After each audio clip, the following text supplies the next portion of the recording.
Hey guys, welcome to a special episode. This is the FF7 Remake fan theory episode with my guests, Maruwins, Stephstonecos, and Oh Hi Bonsai.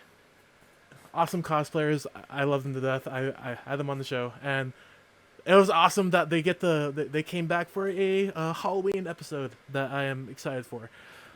Hey guys, how you guys doing? Doing good, doing Good. good. Great. Thank you for having us. Oh, Yeah, thanks for the invite. dude, no, like thank you guys. Shoot, like, cause the thing about FF7 was very much a mind fuck of a game, right? In Remake, it's one of those things where like the it brought back the wonder and the mysticism that FF7 first brought out. Because when Advent Children came out, when Dirge of Cerberus came out, when any other iteration of FF7 came out after the original, like it felt like anime robotic cash grab, you know, like you, A little bit, yeah. like you saw Advent Children, you saw it. It didn't have like the same like spirit, but then when Remake came out, it was very much like it was fun again, you know, and like just out of curiosity for you guys, when was the first time you guys played Final Fantasy 7 in general for you guys? I'm an old lady, and I also got FF7 a little later than most people. So I think I played it in like 2003, and I believe I was 15 at the time. For me, I think I remember I was like late middle school, early high school. So I think it was closer to like 2007, 2008 kind of a time for me. I think like when I first got into FF7, it was probably like around like when me and my brother got our first like PS1 and PS2. And I remember like I think my actual first FF was actually FF10. Oh, Same And here. then- Yeah, Same that with was my mine first too. one. 10 was my Mine too. first, and then after that I was like, this is so good. And then I remember like one of my cousins was like, dude, you need to play 7, and I was like, okay. But I was like so bad at games with them just because I was like just very dumb that like half time anytime I get like into a hard part, I just tell my brother, hey, can you beat this part? Or like, can you, like, I don't know what to do. And then so like a lot of times it'd just be me and my brother playing it, and then we would like switch off and stuff, and that's how we went through games. And I remember like that's when like I first was introduced to FF7, and I was like, oh my god, dude with like huge sword, like coolest dude ever. Yeah, no, because like for me, I actually like I played it right from the get go. Like I was 7 years old, and I played it during when it released, and was it part of it like part of the game actually taught me how to read, like weird. I hear that Yeah, from weirdly people. enough, like it taught me I how have to. a friend, video games taught her how to read. She was like, she had some language problems and didn't really talk till she was like 5 or something. Yeah, like my was it my teacher? I think like one of my teachers in 6th grade, he was talking about like the word haste as a vocabulary word. I'm like, oh yeah, that's a little That's an faster. ability. Yeah, and they're like, oh, how do you know that? I'm like, games, video games. Yeah. But Thank you, video games. Very thank, cool. thank you, video games. But it's one of those things when you first played it, like it was like in adolescence, you know, like it was like something like it stuck to your nostalgia. So like when you guys heard like Final Fantasy 7 remake, you know, what was your initial reaction to it? Like, This game is not coming out until I'm 40 with children. But I'll still be hyped as a 40-year-old mom. I'll be like, children, come with mom. Sit down. We're gonna play this game together. And they'll be like, Mom, this sucks. Do you want to play like VR or like phone games? I'm like, no, children. But yeah, my initial thought was this game isn't coming out until I'm 40. So I'm hyped, but like reservedly hyped. Definitely. I feel like that was very much because I feel like that was a time for Square Enix as well, where like it seemed like so many things were in this like weird development lingo, because Kingdom Hearts 3 was very much in the same boat too. It was like, oh yeah, like this new exciting game is coming that we wanted for so long.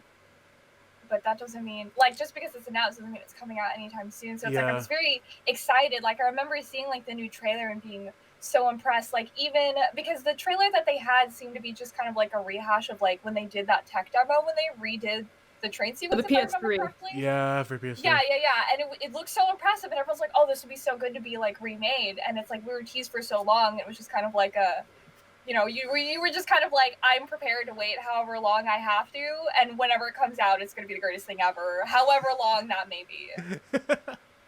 Yeah, I remember like back when we first saw the trailer, like I remember watching with my friend, and I was like, no way, and then like it showed like Midgar, and I was like, dude, no way, this is not. I'm like, I bet you it's like a movie or something, like Advent Children or something. Yeah. And then like I was just like so skeptical, and then like the scene where you see Barrett and like Cloud walk into the shot, I was like, no way. And then like after the trailer ended, my friend and I both freaked out. We immediately said to each other, all right, which thing is gonna come out first, Kingdom Hearts 3 or this? And, like we sat there like, Did you win any money? No, we were just like, when Kingdom Hearts 3 came out, my friend was like, hey, I beat you. And I was like, all right, yeah, you're right. that was like what I remember. Yeah. Go ahead. Like 2006, after Kingdom Hearts 2 came out, and then like a few years later they started teasing Kingdom Hearts 3, and it's like every time Kingdom Hearts 3 is gonna come out, it's like, nah, just kidding, PSP game, nah, just kidding, DS game. And that's when I sort of fell off the Kingdom Hearts train. I haven't played any game beyond Kingdom Hearts 2. Because like when they released that trailer of Sora, like what was it, just riding the wave of Heartless, and that was like the first glimpse of yeah, like Twilight Town. Yeah, Twilight Town, like, and that was like 2008, 2009 when they did that. It was so long ago. It was so long, and Yeah. and like I was barely getting into college, and like going like, yeah, Kingdom Hearts 3 is gonna come out in my lifetime, and then like It did. and it did, but it was like 12 years after the fact. I was like, Jesus Christ, guys. But I remember that trailer ended with like it didn't even say a date, it just said now in development, and I was like, wow, I'm so excited about a now in development announcement. Because the interesting thing is like there was like, because like Final Fantasy 7, like Final Fantasy 10, those were like the heydays of Square Enix, right? And I would say from like 7 to 10 for sure, or even you could even say like I would even say like 6. Yeah, to 6. 10. Yeah. Because like 6 had like SNES had like Chrono Trigger, Secret of Mana, and Final Fantasy 6. Yeah. All fantastic games. Yeah, most definitely. And that was like the like Squaresoft could do no wrong. And then friggin' the movie comes out, what was it? Spirits Within. Yeah, Spirits Within. Oh god. Rest in peace. like the thing that I'm trying to develop for a stand-up bit, but I was like Steve Buscemi has a part in Final Fantasy Spirits Within, and I don't know what I'm gonna do with that information, but it's gonna be in a bit somewhere. But like, it's good material. yeah, it was like Steve Buscemi and Alec Baldwin were in that movie, and I was like, geez, man. But what a combo. Yeah. Yeah. No, because like legitimately speaking, like and that was when like the chinks in the armor for Square Enix started to show. And then, like, after Kingdom Hearts 2, there was, like, this, like, lull of, like, what was it, delays, Final Fantasy 13, then, like, there was, like, a trilogy for 13.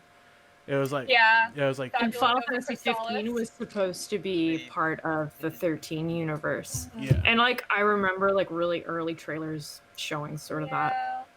Yeah. Remember Stella? Remember Stella? Yeah. Rip Stella. Rip Stella, dude. Stella was a strong, like, there's like all these things that happened, and then like, cause like there was a moment where like where every hardcore Square Enix fan like lost faith in Square Enix, like, and you sort of like go like, I don't know if they could pull it off, cause like 15 had so many delays, Yeah. 13 had a trilogy, and I don't know how it garnered enough to get a trilogy, but I digress. 13-2 is actually like one of my I say is like the most underrated.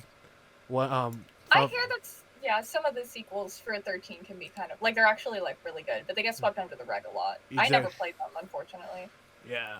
13-2 is pretty good. I have Lightning Returns, and I feel like I'd like it because I don't know, it might be action-y, 3D, I don't know, it's on my shelf, I gotta play it. So one of these days, I'll get around to it. Yeah, because like, and in that, where I'm trying to go with this is that was it Kingdom Hearts 3 comes out and we're like, oh shit, it actually exists. But then like it was like I love Kingdom Hearts, but it was half of a game, you know?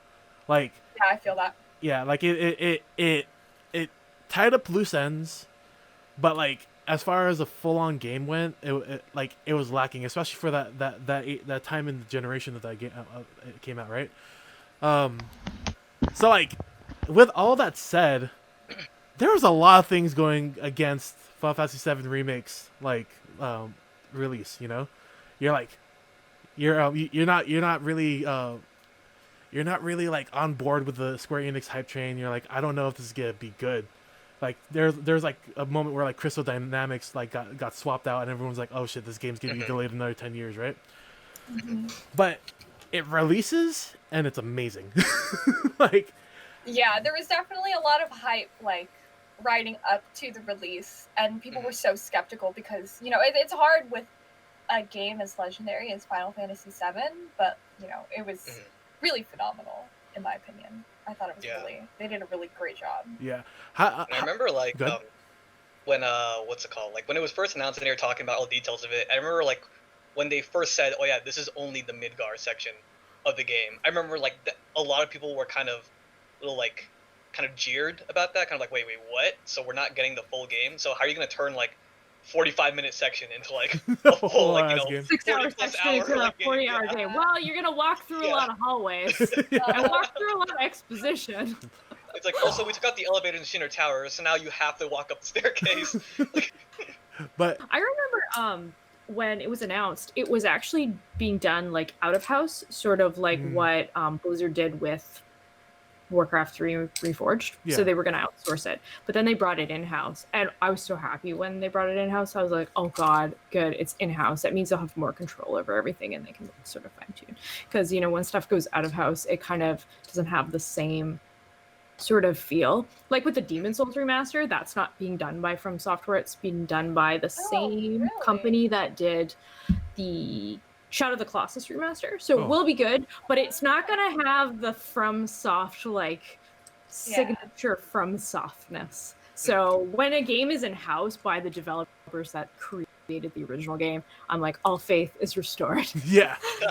No, legit, like, because like the interesting thing that like was said was that the reason why Final Fantasy 7 Remake was put in the forefront was because like Nomura and Nojima looked at each other going like, we're getting old, man. Like it was like is that really why? Yeah, they're like if we're gonna do this, we have to do this now because like Nojima is really is getting older, Nomura is getting older. So like if we're gonna do this proper and write it like how we did it in the 90s, like we have to address this now and like come up with the scenario and everything for Remake.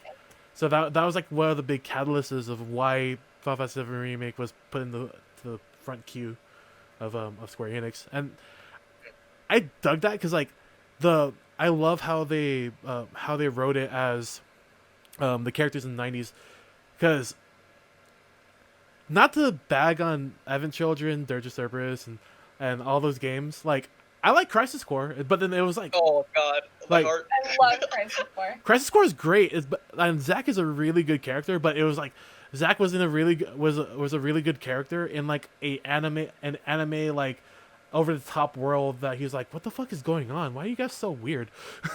You know what? That was my thought through going through Crisis Core. I'm like, wow, this game's fun as hell. Why is everything weird? I'm like, why can't we just have a more grounded Final Fantasy VII-esque story? Why does everybody have wings? Why is Gact here? Yeah, no, what's going on? I'm just Gact, and I'm here. Cool. So, I feel that. So, like, you guys all played the game, and we could talk about how much we love the game, the music, the fun. But then, I am here for the tinfoil fan theories. I mean, like, break out every freaking little thing that you guys have in your mind about the ending, what it means for part 2, and we're gonna talk about all that. So, the ending, like that ending. Wild. Yeah.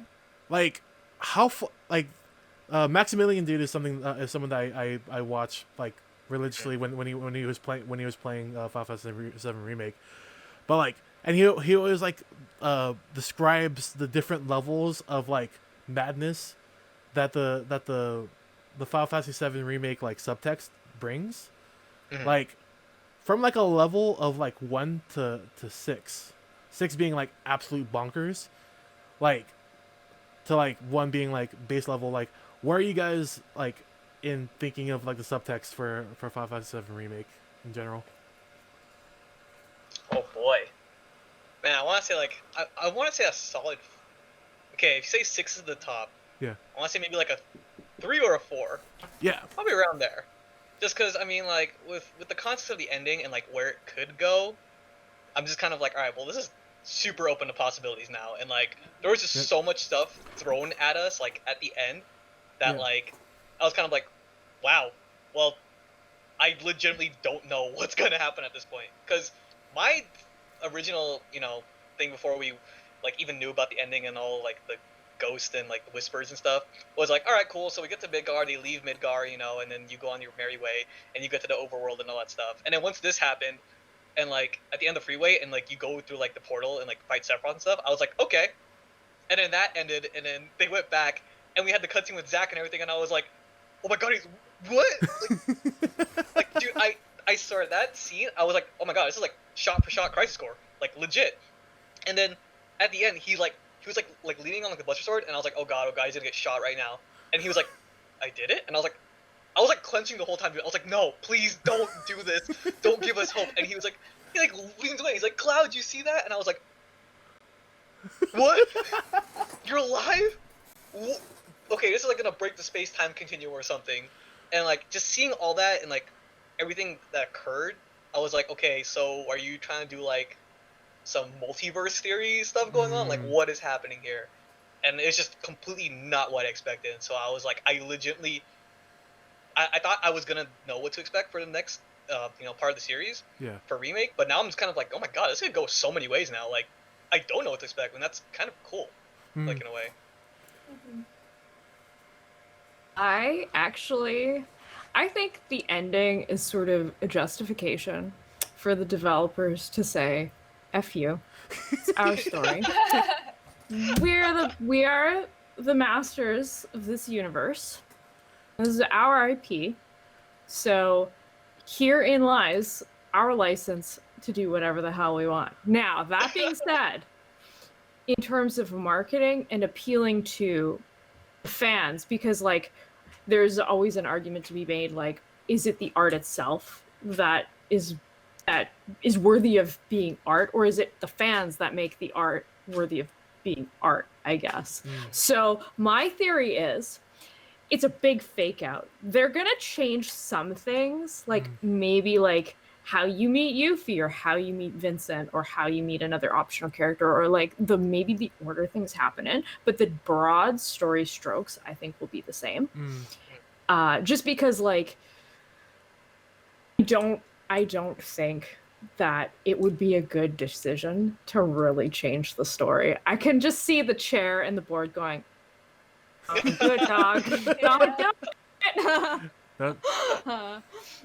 So that's my theory. I think it's a giant red herring that they're like, you think everything is going to be different and you're going to be able to save the ones you love, but nah, you ain't. I'm inclined to agree with that.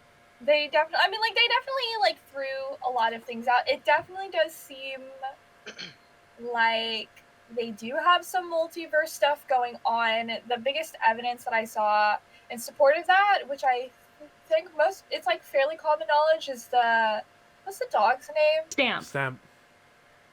Yeah. So like, the chip bag. Yeah. Stamp was a different dog on the chip bag when Zack was like alive. So we know that that's like a different timeline. So it's like, at the very least, I do feel like they'll preserve the original timeline, like you said, like the major brushstrokes of that story. I feel like they would keep that. I don't imagine that they would, make things too different. I'm sure that they'll still have like, I'm sure the weapons will still be like a big part of the story. They're still gonna have like, they just have like embellished and kind of made things more. And the other like big question mark is like the fate of the original Avalanche members, because do you guys think that they all survived? Because like I hear theories about like, oh, maybe just Wedge was like what I thought when I just finished the game, and then you see Biggs and you're like, oh, okay, maybe he's safe too. And then someone else had eventually pointed out, well, you see Jessie's headband, so maybe she's okay too, or like her gloves. So it seems like maybe they'll survive. And that's the biggest thing that seems different to me. But I feel like for the most part, I feel like everything will, like Mario said, mostly be the same. I think it's mostly they just set it up to like appeal to people that like, because it's like all they did was like crack open this door, but that doesn't necessarily mean that they'll go a different path. It's very ambiguous the way that they left it. Yeah. I think for I get like a few theories. Like we know Biggs is alive. We see the little star go into his heart, and he's fine. He's Gucci. Somebody was saying he's gonna have like a dying moment, so he'll like go all crazy and stuff like that. But yeah, I heard that theory, and I was like, I don't know, because we already have dying, and I think I am so excited for that portion. I'm so excited for that portion. Yeah, Barrett, like because Barrett so pivotal to his backstory. Barrett is one of is like. Yeah, we're just having a little thing with Barrett right here. He's fantastic. Yeah. But yeah, there's like a theory that he might have a dying moment. What my favorite theory about Wedge is because Wedge is set up he's shown with his cats a lot, right? Yeah. Like they make a point to be like, Wedge loves cats. Look at him. He's looking at the cat. And then I'm like, me too, boy. Me too, Wedge. and in the end, you see him with Reeve. Who does Reeve control? Katsa. Or Kashi, depending on where you're from.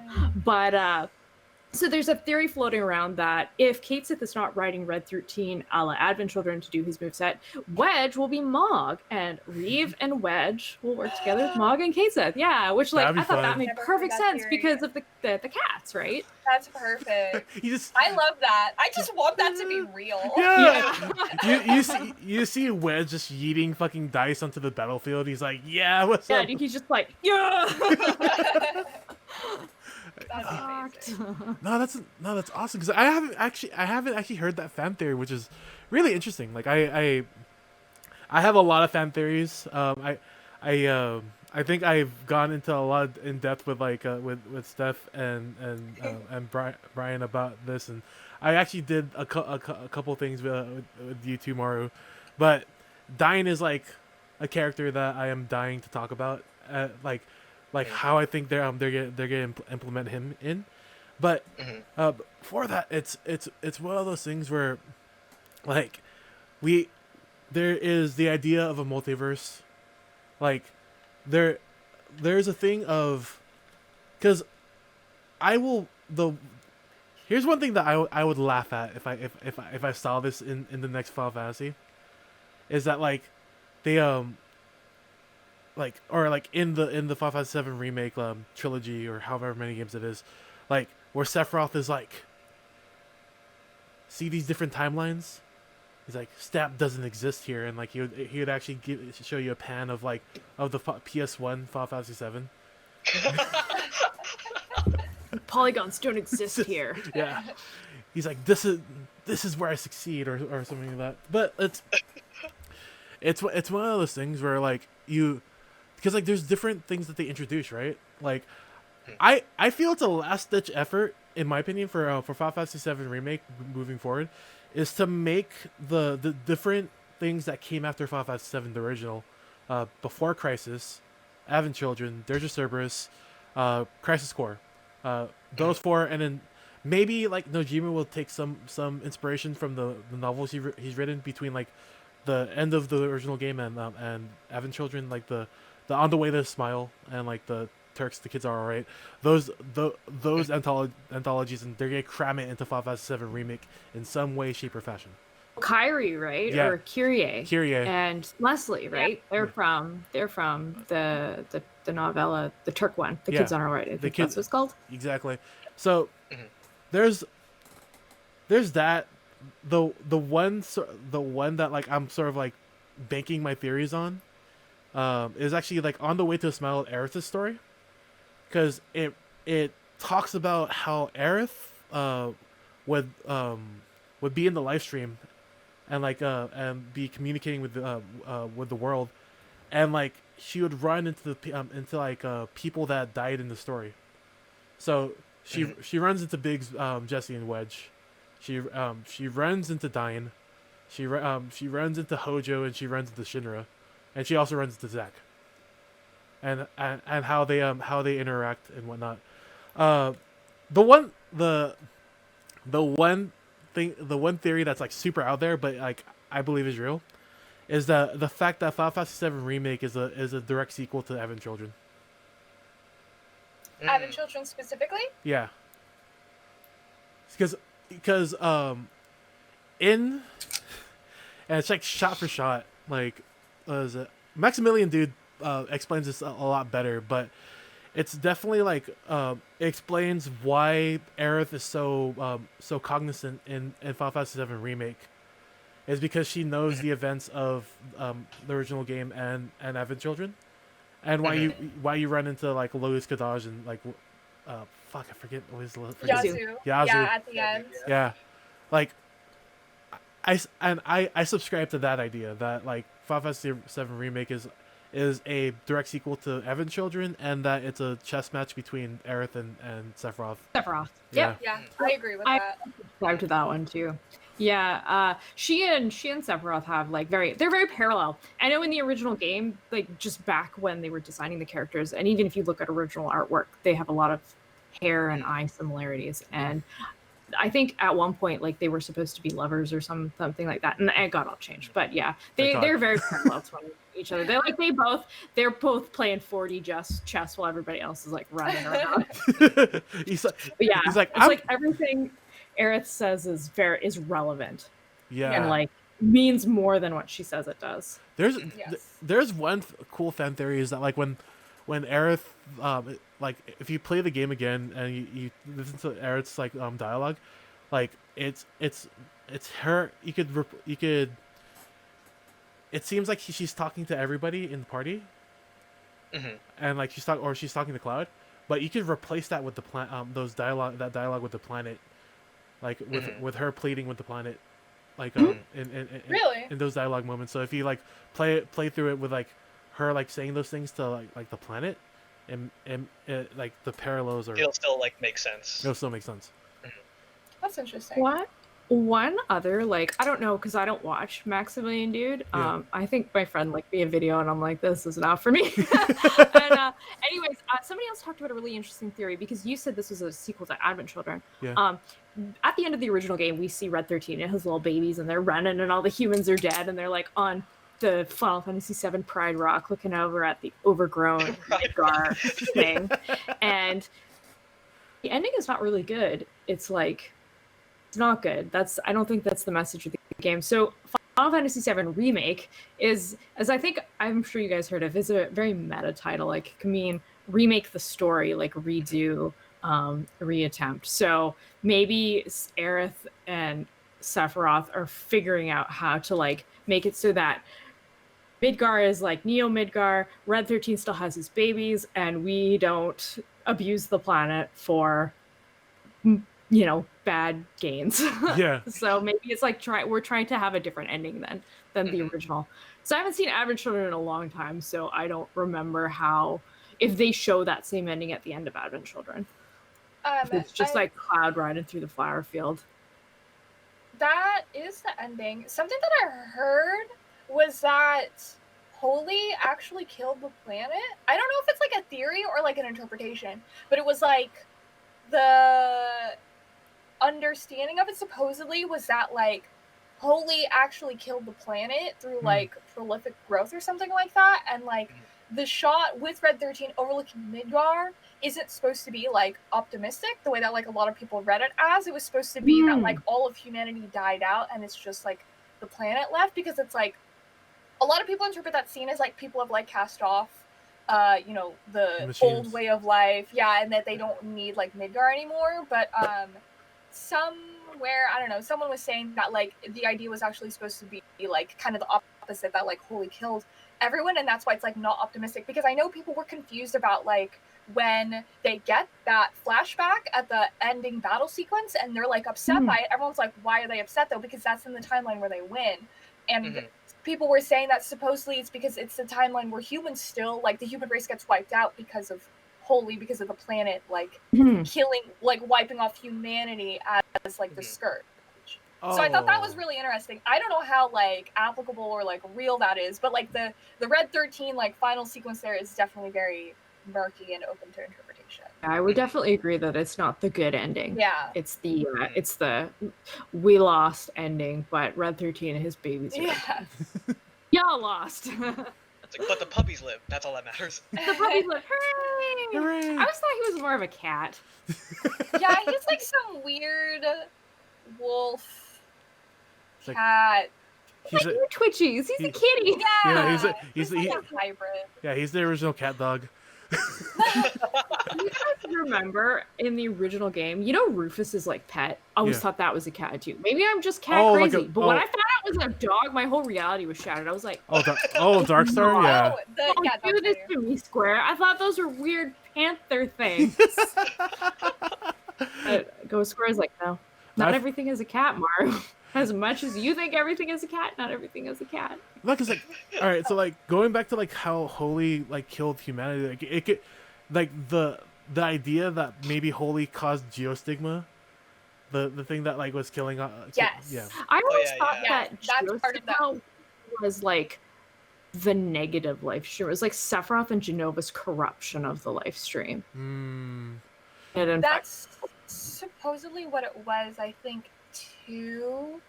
I think it was like, but because it's the sort of thing where it's like, well, where else can they go? Like, Genova and Sephiroth are like a scourge, but they're always going to be there because that's like where they died. So it's almost sort of like an inevitability in a sense, but it's like, well, I if you can't, think know, about imagine.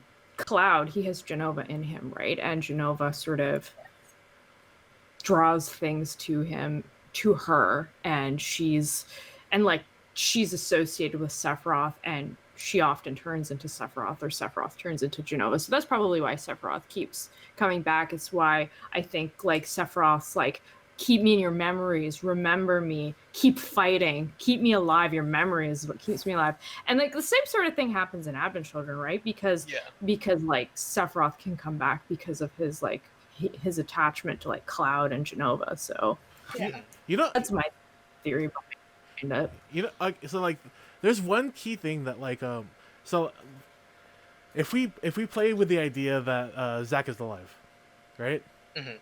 Like maybe there's like the only way I feel that this comes into effect is if it's a separate timeline, like Zack is alive, and like what is it? This is why like you see like Biggs, Wedge, and Jesse like alive, and like I wholeheartedly believe that like in that timeline you'd see like Biggs like being at the orphanage, Jesse being at Golden Saucer, and like Wedge being at Cosmo Canyon, like with the where the Avalanche cell is. Like that's what I think that is. But one key thing that people forget is that when Hojo was experimenting on the Cloud with Sephiroth's cells and Genova, he was doing the same shit to Zack.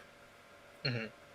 Like they assumed that because Zack like was a soldier already, he didn't really take the Genova cells, and he's like, yeah, because he's already so strong, and but then like Cloud did, and like he became like the de facto experiment. But if Zack is alive and he got experimented with Genova cells and he has just Genova cells, in my opinion, was that Sephiroth has another pawn in his little thing that he could. That's true. Mm-hmm. That's like a really good point, actually. So that's where these are. I'm gonna pull out like three of these things, but if Zack is alive, like because the things that people are pointing to for Aerith and using Zack as a pawn for her side is that like in On No Way to a Smile, like the or not On No Way to a Smile, the maiden that travels the planet, like that was Nojima's story after original. She talks to Zack and like she says that like, hey, I need you on standby, and she's like, I'll be here, and like everyone's like, okay, yeah, Zack is gonna be on their side. But like with that Hojo experiment, I'm saying like, yo, no, like real talk, he's like Zack's gonna come in, fucking stab Aerith. Might stab Tifa too. Fuck, I don't know. Oh my god! Right. You're like, wow, is this how this is going down? Like, I'd be like, betrayal. He's like, One wasn't enough. Like, you went from best boy to like no life villain. for wait, anybody. wait, nobody. Freaking Yuffie just goes to Cloud. He's like, dude, I think Zach is sus. oh my god. No, but You're looking. because like my mind goes like all over the place when it comes to these theories, like because like you start playing with like the idea of a separate timeline. Like it'd be a cash grab, but I feel like it would be really crazy if they did the bombing run, but like Zach is there and like is helping out Barrett for Avalanche. But then if that happens, like freaking like Cloud turns into a barista or something like that, like where he's That's a burrito. yeah, like he's like a soldier in training, right? He doesn't have like the narrative, but it's one of those things where like maybe he does the bombing run, but he doesn't do the Sector 5 mission too. And then like was it like maybe Nojima sends the player down like a route where Zach is alive, he goes to Aerith, they become boyfriend and girlfriend, and like everyone's like so happy. But then like they see on the TV screen on the news report that said like terrorists were killed attempting to bomb Mako Reactor 5, and then it's actually like the execution of Baron and Tifa. That'd be crazy. Like I actually don't think Zach's alive. I think that would really ruin Cloud's really interesting. Yeah. It would Yeah. really ruin the narrative of the story because Cloud's the unreliable narrator, and that's what makes the story interesting. That's what makes the twist with Tifa and Sephiroth so interesting. And like, if Zach's there, why does Tifa have to go save Cloud's consciousness from the live stream, right? yeah, And that's one of my favorite parts of the original game. So It's so good. And mid-deal is so good. yeah. yeah. That's what I also think that in Advent Children, this is also in The Maiden Who Travels the Planet. Aerith says she can make Kadaj, Yazus, and Lazes, but we'll call them Aerith 1, 2, and 3. She can, but she chooses not to because she doesn't want her friends to remember her as those imprints. So I don't think she would ever use Zach in that way. I don't think that's in her character. Yeah.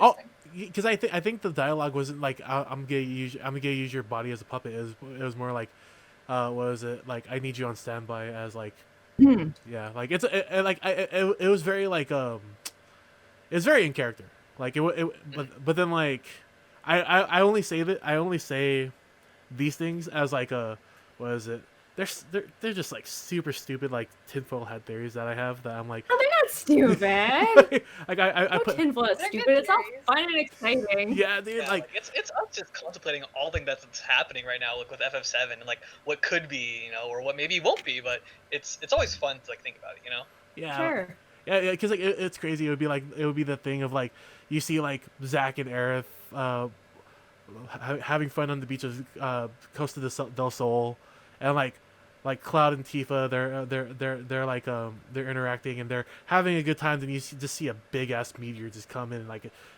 everyone's like, what the fuck is that? And then you see bad end. Oh no. Well, it's like in Nier when you get like an ending that's like instead of your 9S and you actually like, turn around because you're like I don't know. And you're like ending W and I'm like mediocre time. Yeah. What? You end up eating a fish and it gums up all your fucking parts and it's like you're And then it's like ending F. Fish ending. Fish ending. No, but like there's that there like because the thing that I don't want them to do is like do some like mindfuckery where it's like they try to play it off as like one timeline, and then like you'd run into like say like Jesse at Golden Saucer, Biggs at the orphanage, and like Wedge at Cosmo Canyon. Like I feel like those are like the three areas that you would most likely see them if they show up in the next game, right? But in your guys' opinion, where do you think the next game is gonna end? Like where would be a stopping point for like the next part? See, that's a big question because it's like Yeah, I have to look at the script for that. yeah, because it's like how many discs or games are they planning to put into this? Because like FF7 Remake, like if you do everything, like you take your time with it, it's like say like roughly like 38 to 40 hours, right? Yeah. So, see, the thing too that like is the problem with that, or at least like thinking about it, is kind of like because at this point you're now entering the overworld, Hmm. and Yeah. it's like in the previous game, you're just Cloud running on like a giant globe, So it's kind of like how are you gonna travel like in the overworld now?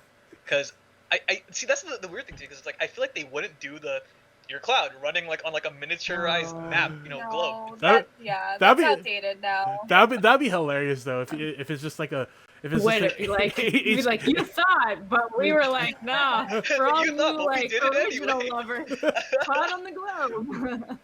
because like the Yeah, what 'cause, like, yeah good oh yeah, I would say like because if you think about it, like FF10, when they did the quote unquote like overworld, you just kind of went through like these segmented areas until you reach like the next temple or the next city. 13 and was stuff. the same way. yeah Yeah, and it's like so I Yeah. think about it, I'm kind of like, would they do that same kind of format for that section?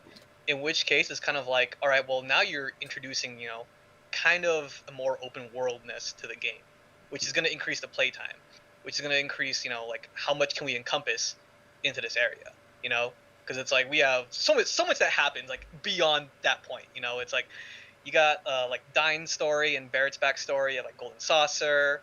I mean, Canyon. if you got Cosmo Canyon, you have the Temple of the Canyon. Ancients, you have and like all this stuff is happening, and it's like how much of that, if you're gonna HD it and like remake it, can you fit into like one experience, Exactly. There's a lot of towns that they go through. Like Yeah. I'm taking a look at the script, and it's like they go to Calm, they run into Yuffie, there's Fort Condor, Junon, they cross the ocean, Costa del Sol, Coral, Golden Saucer, Coral Prison, Gongaga, Cosmo Canyon, Nibelheim, Rocket Town, Wutai, before they go to the Temple of the Ancients, back to the Golden Saucer, then Temple of the Ancients, then back to Gongaga, then Bone Village, then City of the Ancients. Like that's all like still disc 1 post Midgar, but that's so A there's lot. so many towns. That's so Yeah. much. Like I can't imagine that they would feasibly, I don't know how they could fit all of that.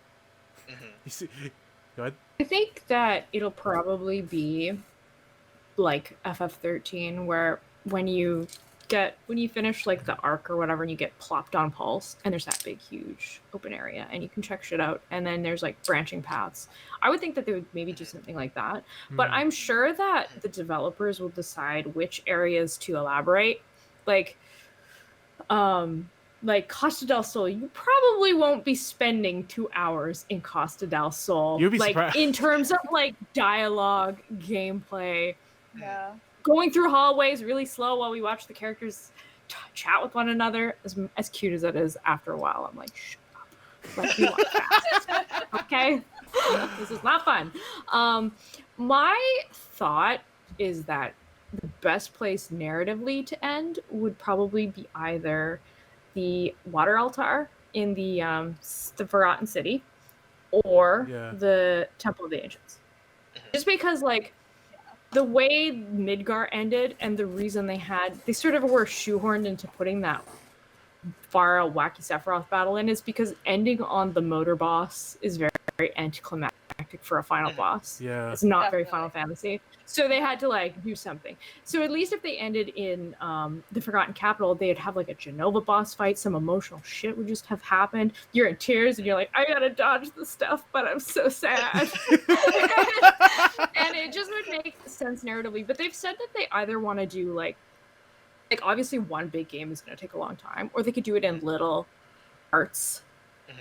I mean, if you're asking me personally, I would rather just have like a 3-parter, 3 or 4-parter, like Midgar to Temple of the Ancients to like, Cloud falling into the live stream and then the rest of the game. Yeah. But I who agree. knows? Like, That's- because that's you're my right, option. there's so much stuff in between leaving Midgar and getting Yeah. to the Forgotten City. Because I say this with what is it? Because in my mind, there's 2 places that they could end. Like I'm gonna go into my Golden Saucer theory, and I do think that the Forgotten City, the Water Temple, is like the most feasible like place where you're gonna be like, handful of things that's going on. Like one thing that I'm excited for is like that big ass snake in the swamp. How the fuck? Oh. The Midgar Golem! Yeah, how the fuck really did they cool do? to see in HD. Yeah, how the fuck are you gonna do that, man? I'm like, because like I know the first thing I'm gonna do is I'm gonna try to fight this motherfucker. Me too. I'm gonna be like, all right, I found the snake, man. I'm ready. I can roll. I can counter. Yeah. Pew pew with Aerith. No. Tifa could probably just dolphin kick it to oblivion. It'll be a great old time. Because The beta and skill. Hell yeah. Because the one thing that I could see happening for in the beginning of the first game, and they do this for like one of the mods for Final Fantasy 7. What is it? Is that the way you start the game is that Yuffie steals your material and like she instead of like retrieving it, she actually succeeds in selling it. Really? Like Yeah, I've heard this theory too. Yeah. It would be a really good way for you to not have Fire 3 at the beginning of a video game, because normally you don't, Yes. right? yeah. So it would be a really Yeah, great makes sense, excuse. yeah. Exactly. Like I think that would be the most feasible way that you could like do a beginning of a part 2 and still keep your levels, but then like because like the another thing that I want them to do is like team up attacks and like making it like making that awesome battle system even better, you know? Kind of like I in have FF15 with like the team ups and stuff with like Prompto and Ignis and Gladio and stuff. Yeah. But then like have it like more cohesive, but and to the tempo of the thing. So like when you're fighting that big ass like swamp snake, you're like, I'm gonna combo you to oblivion, and then like they just one shot me, and I'm like, okay, Nomura, I'll go get that chocobo. Fuck damn it. I don't actually want them to do anything with the combat system. I'm like, don't fiddle with it. It's fine. It's perfect. Just leave it alone. Just leave your baby alone, okay? Don't tinker with it. Just leave it. I would like to see summons worked in a little better, because, like, I mean, I don't usually use summons anyways because I think they're cheesy.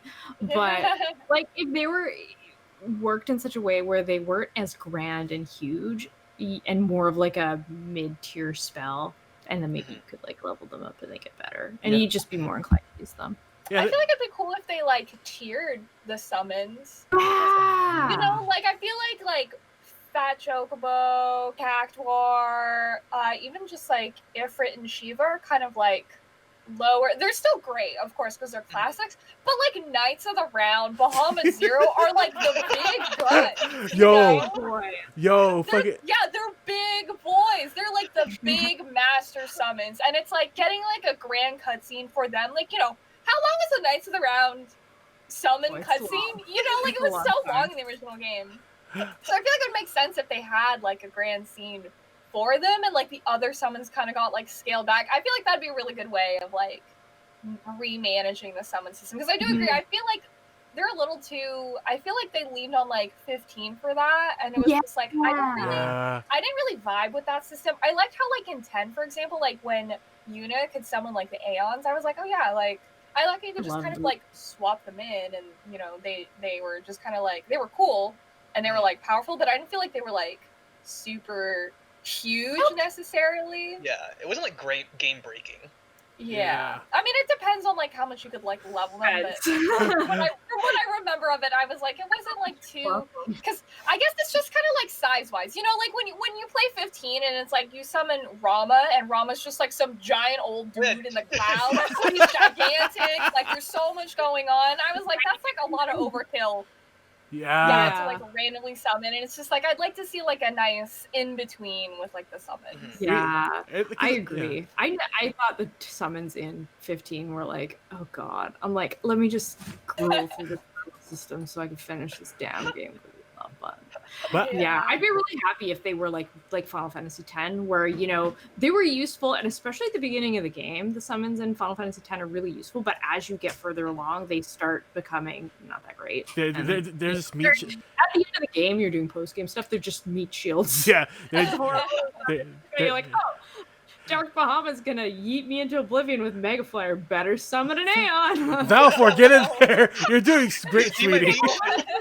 Oh no, it's like Pokemon at that point. I think. Yeah, More exactly. summons. No, because like I'm excited to see what they do with Knights of the Round, like legit Definitely. how they go about that. Because like it's like one of those things where like if you had like Knights of the Round Mimic and like ×4 some like and like you just like would like be like, okay, I could like get myself some coffee, come back, and like the animation was It's like, so what else will be going? the animation would still be going. But it's those are things that I'm excited for.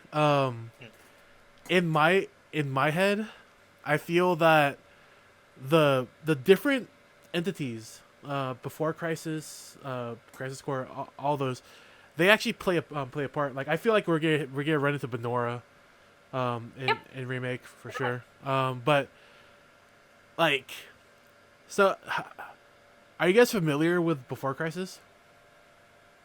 A little Somewhat. bit. I watched a video on it. Wanted to emulate it, but I haven't figured out how. Yeah. But I'm sort of familiar. Like I know what it's kind of about. You guys know about the big twist, right? Like what the original Avalanche was? I don't remember. Refresh our memory. Okay, so Before Crisis was the fight between Avalanche and Shinra before like Barrett took on the name of Avalanche. What it was actually it was Rufus Shinra's pet project. Yeah, that's right. That he funded, and like the things that Shinra. That's right, because it makes sense now. Yeah, where like Rufus Shinra was running Avalanche, and like if he saw anybody that was going against Shinra, he could pick and choose who to mess with. Mm-hmm. I have a feeling because like they have in Before Crisis they had a base at Cosmo Canyon. That's why like I say like Avalanche is gonna be at Cosmo Canyon. It's not. Barrett also says Cosmo Canyon is where Avalanche is born in the original game. Yeah. So, and like it's like because like in the old game it was like just Bugenhagen just chilling there. You're like, let me talk about the live stream. I have a feeling that Bugenhagen's gonna be like a planetology professor for like Avalanche and whatnot. I hope he's an old ass dude floating on a ball. Yeah, Do it square. Like on his little orb floating around. Yeah. He's like, hello, yes, you've brought my cat dog grandson back to me. Thank you. I must float away now. I must float away. Oh my gosh. But with that, oh my gosh, yeah, no, freaking when it came to the Avalanches, or the like, because like it feels like the Avalanche, like that organization is still like a working organization, right? Mm-hmm. Like they came in, they look like Wutai soldiers when you go to like the Section 6 that scenario with after Jesse's parents. I remember that part. Mm-hmm. But with all those considered, like, what is it? Here is my stupid like theory of how they're gonna go about FF7 Remake. And when it comes to Dyne, Barrett's like, I think that he is in another radical sect of Avalanche. Like, That's a cool theory. Yeah, I can see that. It would make a lot of sense. because like That would give him more character, I think, too. yeah, because Way. because the higher ups, they say like the man with the machine gun has the most radical sect. We need to kick them out. I feel like it was like a case of mistaken identity with Barrett's sect, because he also has a machine gun. But then like Rufus, or not Rufus, was it Dyne? He has a machine gun and he's been raising hell. Rather than running into him at Corel Prison, you actually run into him at Rufus' coronation. That'd be Oh, dang. interesting. That'd be insane. That'd be pretty interesting. That would be, and it wouldn't really break the story, and it would let the player just have Gold Saucer as like a game hub, so you wouldn't have to spend all that time, right? Like, I mean, I'm sure maybe they'd, because there's like a reactor there with the huge materia, so you would come back there at like a later time, so they could save that area for later on in the game and just have that Dyne stuff happen at the coronation. That would be really cool, actually. That's a really, really like well thought out idea. Because you're not missing a story beat, right? You're setting up that Avalanche is a big organization, and it's not just Barrett and his team. And you run into Dyne. But then like this is where I go off the rails. Diane actually gets caught at the coronation. Like he has like this whole thing of like meeting up with Barrett and whatnot, but he gets caught at the coronation. And the way I feel that like if you were to chop the story down to a smaller bit, like because like the one story by that doesn't make much sense in the original is that like Diane was the cause for the mass genocide at Golden Saucer. Remember? Yeah, you're right. There's like no reason for him to do that. Exactly. Yeah. So like the way I feel that they would write that in is that they capture Diane and they experiment on him, and they make him like a soldier second class, and like he's running. Then like with that in mind, he runs amok and at Golden Saucer, and you have to stop him. Mm-hmm. Or even like he could even be like mass shooting at Rufus's coronation. Yeah. Like why would you even need to have him like mass shoot at Gold Saucer? I think like that would be like because he hates Shinra. Yeah. He's an Avalanche.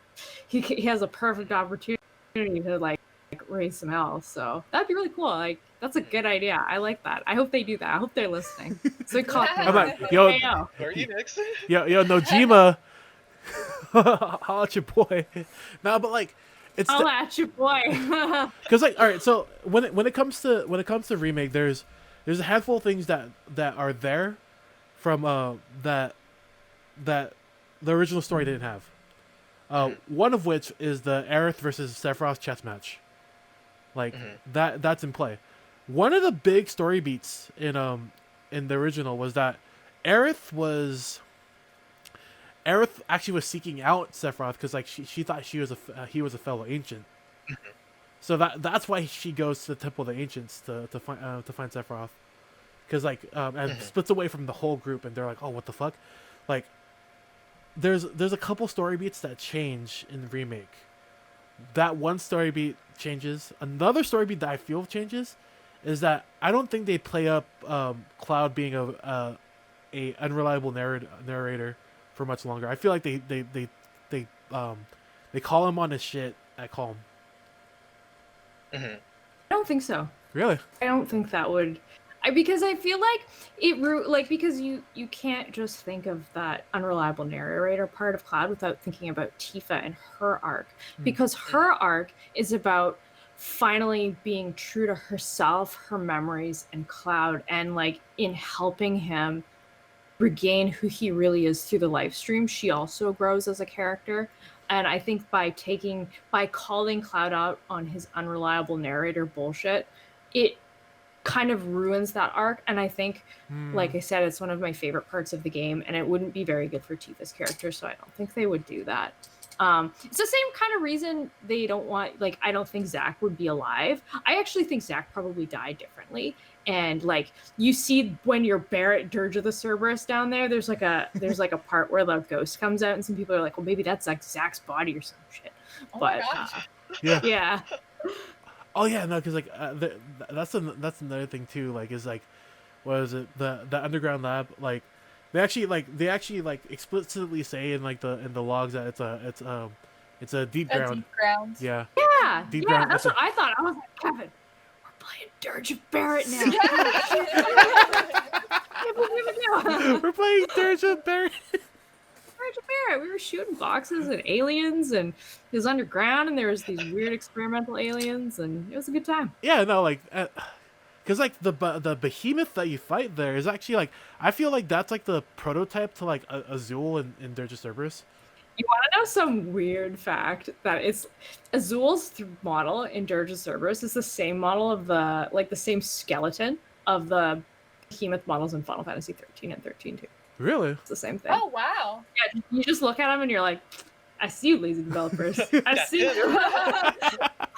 You guys Yeah. reuse the same game I assets. see. Every time I'm streaming FF14, I'm like, look, my friends, lazy developers. This is Final Fantasy 13. This is Final Fantasy 15. See them. This is Final Fantasy 12. There's a lot of Final Fantasy 12 and Final Fantasy 14. Let me tell you, lazy developers everywhere. Yeah, no, like that's why it's like it's one of those things where like in my mind, I I'm gonna throw this one out too. Like, I wouldn't be surprised if they're just Cerberus characters, like Rouse of the Crimson, Nero, those people. Shulk. Yeah, Love Shulk. Shulk. What is it? I forgot her sister. I forgot. Shalula. Vice and Nero. Yeah. Vice and Nero are actually in Crisis Core as well. Yeah. At the very end. Yeah, like at the very end when they take Genesis' body. Yeah. Genesis probably won't be in it though because he's gacked and then that's expensive. I'm sure. Like, I wouldn't. His contract's up, I heard. Yeah. Oh. I wouldn't. I would. That's why I have no HD re-release Crisis Core. I also would have bought that shit. Yeah. So sad. I wouldn't be surprised if they used those characters as like soldier second class. Like where they were like they were experimented with G cells, right? Yes, I believe. Yeah. I don't know. It's been a long time since I. Yeah, this is like Dirge Cerberus lore, and like there's only like me and like 10 other nerds that that actually actually care about like Dirge Cerberus lore, but it's like I wouldn't be surprised if they use those characters as mid bosses. Like you run into like Rush of the Crimson during like Rufus's coronation, like she's like the person that's like protecting Rufus, or like something like that. Like I feel like that would be a way to tie in Dirge Cerberus in the new Final Fantasy. Like, yeah, there's a lot of things that I want tied in, but like I don't know if it's gonna be direct. One thing about Dirge Cerberus, and then I could tell you about my favorite retcon that I want them to do. But one thing about Dirge Cerberus is I rewatched a playthrough when I was just like working on stuff, just because I was like, I don't want to play it, I don't have time, I want to stop my PS2. I love Homozu, so I want to listen to his music. So I watched a playthrough, and there's a part in the game where Reeve is telling Vincent about hearing the screaming voices of the planet. I think the Whispers are the screaming voices of the planet. Yeah. I think that's who those guys are. They're the Whispers of the planet, but they're also the Final Fantasy VII purist camp that think the story shouldn't change. All right, here's my like 14-year or like 16-year-old Maru like fangirl theory. I want them to retcon that Vincent is Sephiroth's dad. I really want them to retcon that. It would make my little like gross, sad romantic heart so happy. Wait, that Vincent is Sephiroth's dad? I thought it was Hojo that was. Yeah. Well, so here we go. The thing about Vincent that we all know is he's an attractive man in a suit, and he's going for picnics with Lucrezia, and she's like making the ooh ooh ooh eyes at him, and they're like, totally, I'm into you.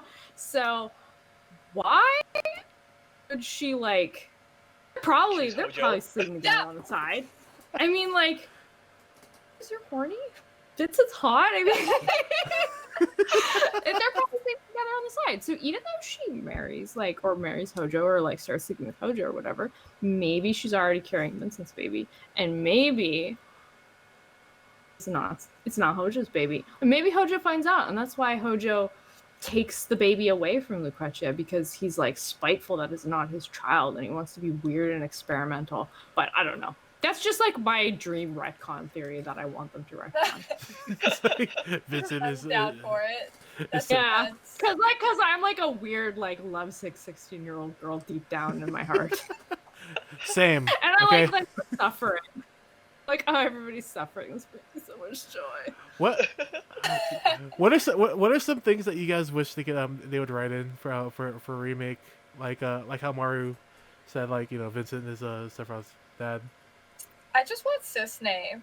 Honestly. Oh my god. Oh, that's like she's probably like at the top of my list of like I really just want to see her incorporated in the story really well is Cisne. I was a huge fan of her in Crisis Core, so. Oh my god.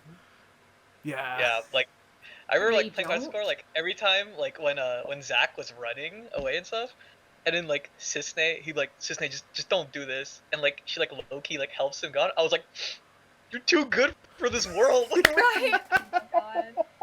If they don't have Barrett in the marshmallow Sailor Man suit, I will go to Japan and find the building and be like, sir, Where's my marshmallow Barrett man? Okay, one But thing. the other thing too, I'm curious to see is like on the boat going to Costa del Sol. You know how like everybody's like in this Shinra uniform. Yeah. And like when you talk to Red 13, These- he's like waddling around and stuff. Yeah. And I'm like, okay, so how's that gonna look? Like, you I'm know, very excited to see that as well. No, it's Waddling Red 13 with like would a Red 13 wear a Shinra armor or Shinra uniform like this, and it's just on his bottom legs, or like this, and it's just like on his back end? I'm pretty sure that they're like that's in the game. Like there's a handful of scenes that like are ridiculous that I'm like, I wonder how If they can put like cross-dressing drag queen Cloud, I trust them. yeah, They'll give us Barrett in a Yeah. marshmallow suit. They have to. They will. because like there's also that scene of like Tifa and Scarlet's like cat fight and like Oh, I can't I wait was for just that! like, Yeah. Just like the slap. Great. Yes. I want So good. I want that to be fully choreographed and crazy. I just want that shit to be. Yeah, I want to batshit. play that. I want to Yes. slap the shit out of her. Yeah, I don't want they her need to to give slap that me back because, to like, us. damn, step on me. I was like playing on my stream today, and Scarlett showed up on the TV, and the camera pounds low, and she's just like this, and I'm like, the developers know what's up with Scarlett. They know what we want. We want to be her footstool like that soldier guy. Oh, because like, yeah, no, they played up her like the flanderization of each of those like Shinra employees. Oh, they're perfect. Oh my god, like Hojo is a fucking shitbag, and I fucking hate him. He's so gross. creepy. He's And it's like disgusting. Like his face is just creepy, and just his cheekbones and his Nah, that's why I'm excited to see like Costa del Sol and seeing him just chill with all those chilling on the beach. chill on the beach. all the hot girls. I'm just like, how the fuck are they gonna do that? I know how they're gonna do it, but at the same time, I'm like, I hate the shitbag. Like, Damn, he gets a lot of pussy. yeah, it's like, god damn it. I just need to do a bunch of war crimes. Oh Oh man. god. No, Oh, but no. it's just like buying the house in Costa del Sol. Like, what is it? Just the little quirks, like how to like Johnny will be in Costa del Sol. yeah. What's Johnny gonna be up to in Costa del Sol? You run into him there. He's like talking to Tifa. Yeah, no, like I think You that, like? I feel like that like because I like Johnny's implementation where it's more explicit. Me too. Yes. Yeah. Yeah, me Definitely. too. Yeah, I like that he's very active. I like he's like, bro, we gotta get the sauce, bro. I'm like, the localization team is just bang on, man. He's- Yeah, they're so good. I love that. The things that he says are so funny. Yeah, don't call me, or I mean, Cloud to Wedge. Don't call me bro. Okay, bro. Yeah. No, they did such an amazing job, like localizing the voices. Like the thing I heard of is that they actually they had an AI software that like it didn't matter like what language it was. Like you did like with the audio files, the lips would move according to like the different languages. That's wild. Like That's really intonations and cool. sounds and Yeah. stuff. That's Yeah, cool. so that's why Technology, man. that's why when Final Fantasy 7 remake came out, it came out in like 7 different languages. Like, oh Oh man, yeah. Wow. That's It- impressive. if you haven't heard like freaking like Reno in German, it's pretty fucking wild. Oh man. Oh, Reno, the thirst trap. Yeah, for real. His redesign. Sorry, you never notice his V gets deeper as time goes on. Like, you know, in the original game, it's like up here, and then Iteration, more and Avengard, more. it's a little lower, and then Remake, he's like, I got the cleavage on display, so Tifa and Aerith don't have to have theirs. Freaking, that's another character that I'm wondering how they go about is Elena. Yeah, like, I'm well- excited to see her. The little rookie spaz. I'm like, I just want to Yeah, see. who loves Song? I mean, like, I don't blame her. He's a handsome man. looks great, My yeah. friend cosplayed him. I was like, girl. I'm like, I'm not gay, but girl. Because there's that the Fort Condor like mini game. I'm excited. I like that minigame. It would be That'll be fun. interesting. Yeah. It'd be but yeah. RTS. What was it? What are some like DV like when it comes to like the different like quote unquote the different timelines, the what is it? If they play with a multiverse idea, like what are some ideas that you guys had like that would be interesting for like Final Fantasy remake, like in your guys' minds? I think like if they go with the like let's say like the timeline where like Zack is like alive, right? I would actually love to play like as Zack. Mm. I mean, because the only time we ever really got to like experience him or like play as him was like Crisis Core, and like that was a great game. Like I loved it. And then so for them to introduce this idea of like, oh yeah, Zack is alive, and like, like I said, I also mean that Cloud never technically inherits the Buster Sword instead. So it's kind of like now you create this kind of side timeline where Zack is alive and you play as him, and then also you have the regular timeline where you play as Cloud. And part of me kind of wants to see some kind of like either intersection or like some kind of play between the two. So I think that'd be a really cool dynamic. That'd be really cool to see if it was like swapping between them. Yeah, if it was like between the two timelines, I think that'd be cool. I actually don't think there's multiple timelines. I think it's just like a do-over. Like time is cyclical. Yeah. Same thing happens again. Different choices, different outcomes. Whereas like Aerith and several others sort of outside that timeline, so they're playing 4D chess. But everybody else is sort of, it's like a loop, right? You know, your choices. What does Doctor Strange say at the movie? It's like there's like a bazillion different endings, but only one is the right one. It's like some of that, like, I don't know if that's multiverse or like, I just think it's cyclical. It's not, it's like the same thing happens over and over again and will happen, but the choices still matter.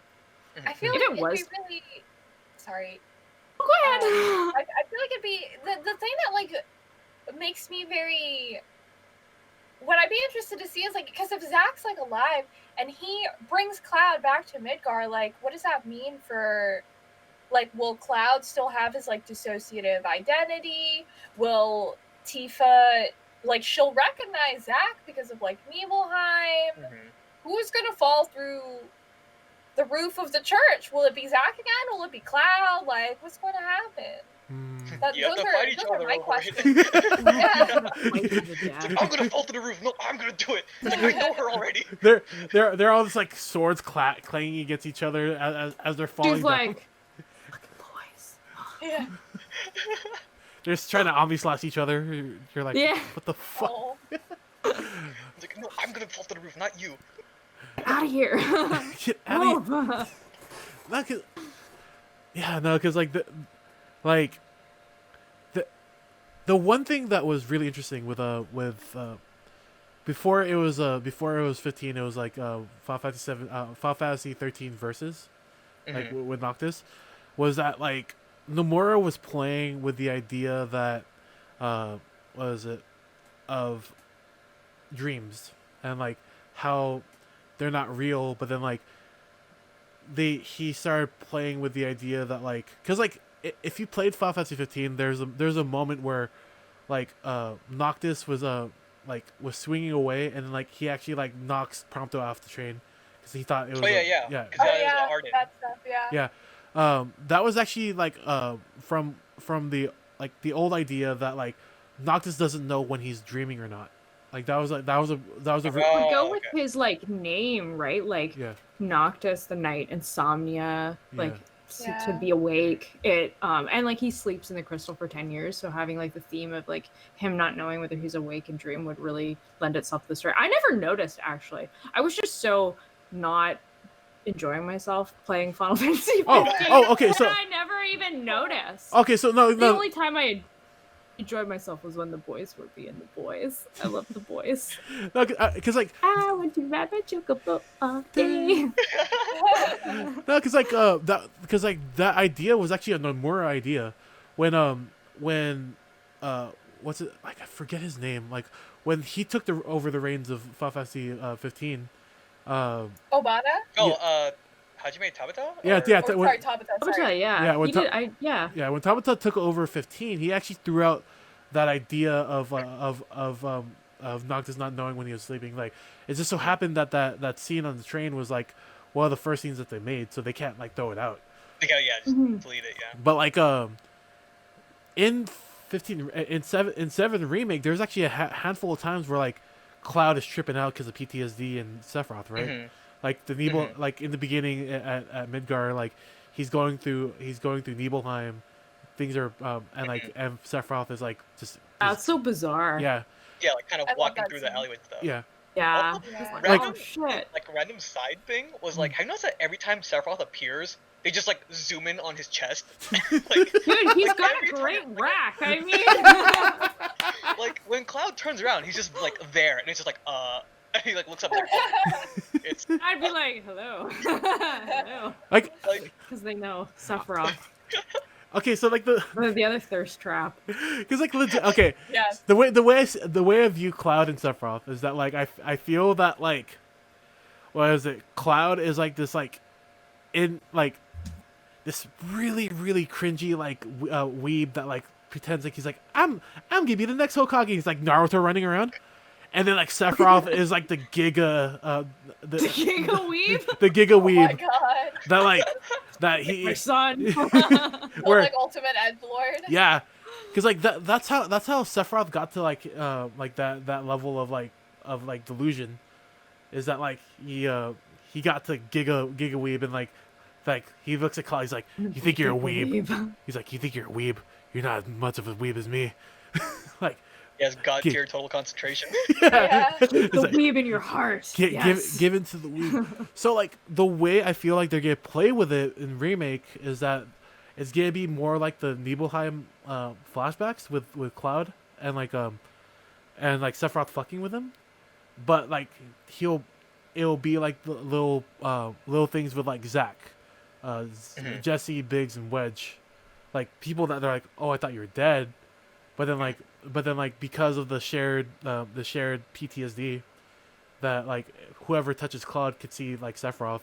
Like Sephiroth is gay. Actually, whoever touches, Yeah. like Aerith is the first person Oh yeah, okay, yeah. to touch Cloud, right? She starts the chain reaction. I don't know how she gets it. If it's not because Sephiroth touches her, because she's fighting off weird whispers anyways. I'm not sure like when she sort of realizes that she's like, wait a minute, hold up. I'm Aerith, but also Aerith. They changed my name in translation. Bruh. Am I'm that person that I'm like, I like Aerith better. I'm that Yeah. person. I think it sounds nicer. Yeah, no, same. Yeah. Because like I felt like I'm it was, also old in my ways. I felt like it was weird because like or not weird, but like I liked it because it was like she's like such a flirty like like peaceful character, and then like you have Aerith like the fucking god of war.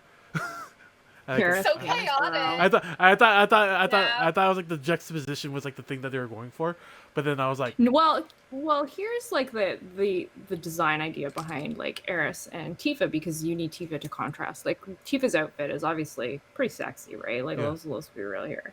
But Tifa's personality is very shy and reserved, and she's very like quiet and contemplative, and she doesn't say what she thinks. She kind of keeps it all inside, and like you can kind of tell like when Cloud interacts with her. I think Tifa's voice actress in the remake is just perfect for she's Tifa. amazing. She sounds Oh my just God, like I want her to absolutely. sound when I'm like a 15-year-old weeb. And you can just tell like when she's talking to Cloud that sometimes she'll hesitate in a weird way, and you know that she's keeping something inside her. But you wouldn't know that from what she looks like, right? She's a martial artist. She beats the shit out of you if you Yeah. like. If you try, right? Whereas like Aerith, on the other hand, like she's like, ooh, cute pink dress, looks like a little princess, curly hair, pink bow, but like underneath she's like, shit, here's a Yeah. chair. I'm not a cooler, but like grabs the gun. Like she's very spicy. And even if you go Extremely. back to the original game, yeah, you'll realize like, and you play and you actually like really read her dialogue. She's like, there's a part where Barrett is feeling very depressed about something, and she just like totally is like, Barrett, girl up, we're gonna go have fun, like no sympathy whatsoever. And Barrett's like going through some shit, and she doesn't care. She's just like, whatever, let's go have fun, Cloud, let's go have fun, Tifa. And I think like when you have like a good voice actress and like you have sort of more opportunities to showcase like a little spicier personality, that it really comes through in the remake. yeah, Definitely, yeah. and like it, I love their contrast. I think their contrast is wonderful, and it really makes you pay attention to their character. Because, like, I hate hearing, oh, Tifa's a slut. It's like, No. No. or, No. Aerith is like a dumb airhead. It's like, no. The worst characterizations for them to like They dismiss are, that. because it's so just the bad. opposite. It is. Yeah. It's Yeah. like it makes my little fangirl fire is like, don't you insult my waifu. It's like, grab my sword. Insult my ladies. No, I definitely feel that because it's one of those things where like I feel that the interpretations of the character is like warped, and I blame Mandy Moore and her and her interpretation of I Aerith. like Mandy Moore's Aerith. She had like 4 lines in Kingdom Hearts 1 Yeah, though. Like really, yeah, can you yeah. like really falter for 4 lines? It's also Kingdom Hearts. No, I was joking about blaming on Mandy He also Moore. called Squall Leon, which is just like, yes, his name's Squall. Okay, Yeah. please, No, but we'll change his name. joking aside, it's definitely one of those things where like I'm very very very happy that like especially Brianna, the voice actor for Aerith, she's a Let's Player and she's like such a bundle of joy. She's like Yeah, It's wonderful. like that's my voice, and she's Let's Playing the fucking game that she voiced. I love it. That's so cute. I was like, oh, that's endearing. But to play into your idea, Mario, about like how it's just a do-over, like I believe that too. Like, was it like I don't think there's like separate timelines. I feel that like these things that are happening are things that like Sephiroth will show the party to fuck with them. Yeah, Like he like 'cause he does it to Cloud so much. He's Yeah. like, it like turns his crank to F with Cloud, man. Like Yeah. that boy. He's like, I'm like, bruh, you just leave Cloud alone. He's a child, okay? I'm about to ruin this man's career. Oh no! Literally, it's like, you think you're a soldier? Oh man. You thought. You thought. What is it? Oh man. When it comes to that's those are my thoughts about like how they incorporate, like if they have Sephiroth to get fucked with them. That's what I think. When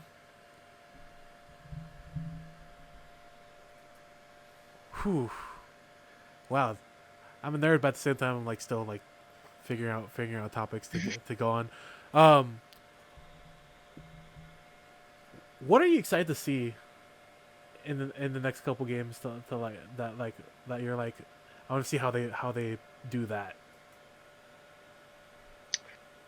I'm like really looking forward to, like, okay, so like on the Golden Saucer, like how depending on who you like hung out with or like who you incorporate in your party and stuff depends on like who goes on like that like Golden Saucer date with a Cloud and stuff. Yeah.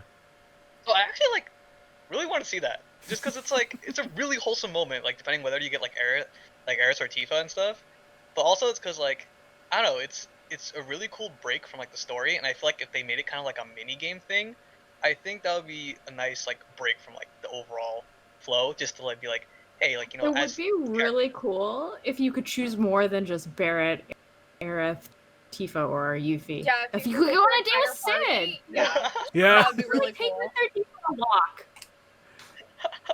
That would be awesome.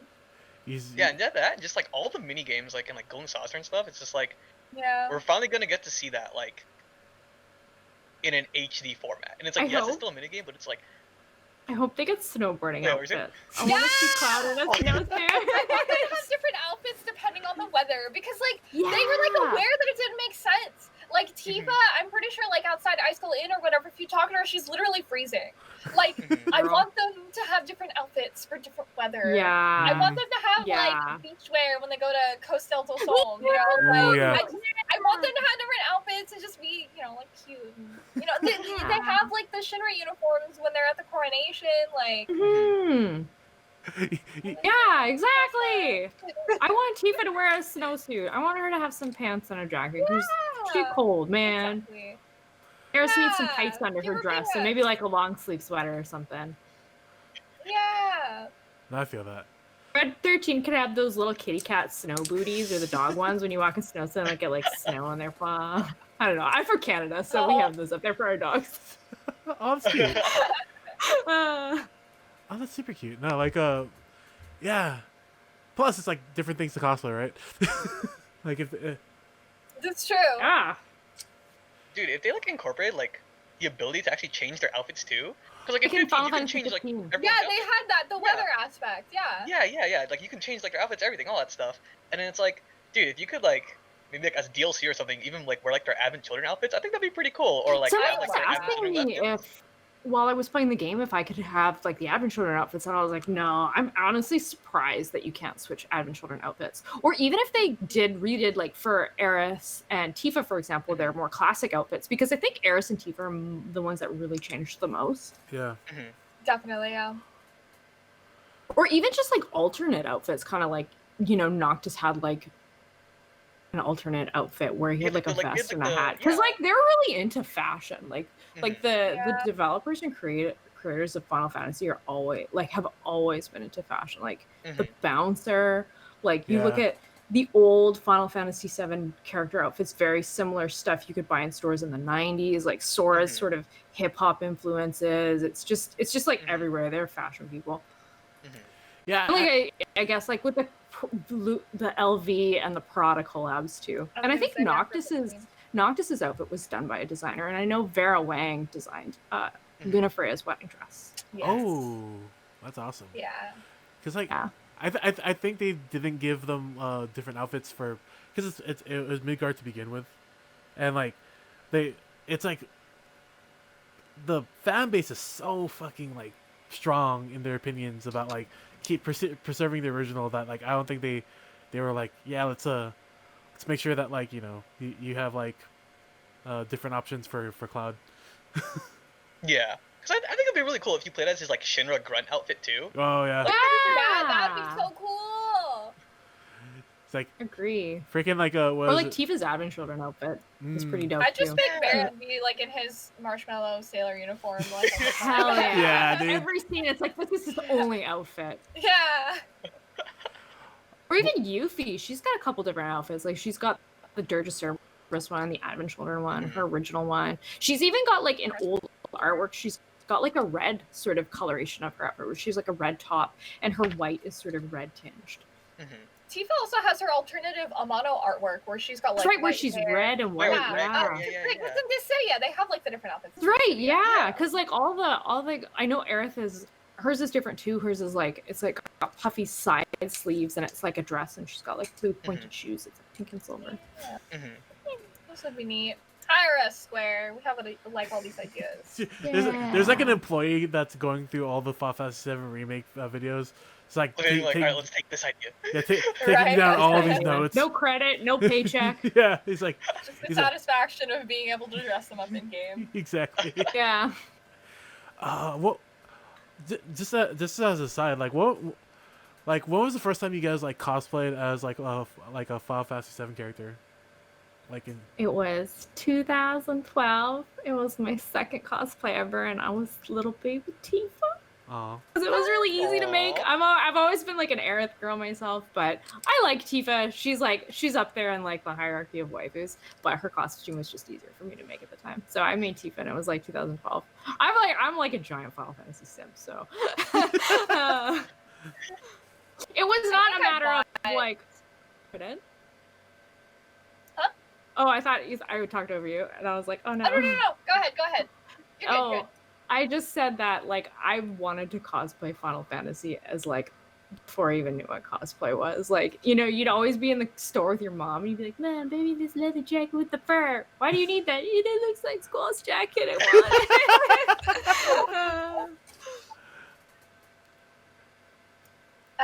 For me, I think in 2009, I think so. Like not too long after the game and like Advent Children had come out. I remember on like eBay or something, my mom and I had like, with her help, like we bought like a Advent Children Tifa cosplay. So I think it was like around 2009, 2010 was when I first cosplayed Tifa. Yeah. Ray, I don't remember what Anime Impulse it was. I think that was like 3 or 4 years ago. Yeah, like 2017. Was that 2017? Yeah, so like 3.5 years ago. All right, so yeah, 2017. That was the very first Cloud cosplay Really? I ever did in my life. Yeah, because prior before that, all I did was like Kingdom Hearts stuff, and then I was like, I want to do Cloud, but like I don't know how to make like a giant sword and stuff.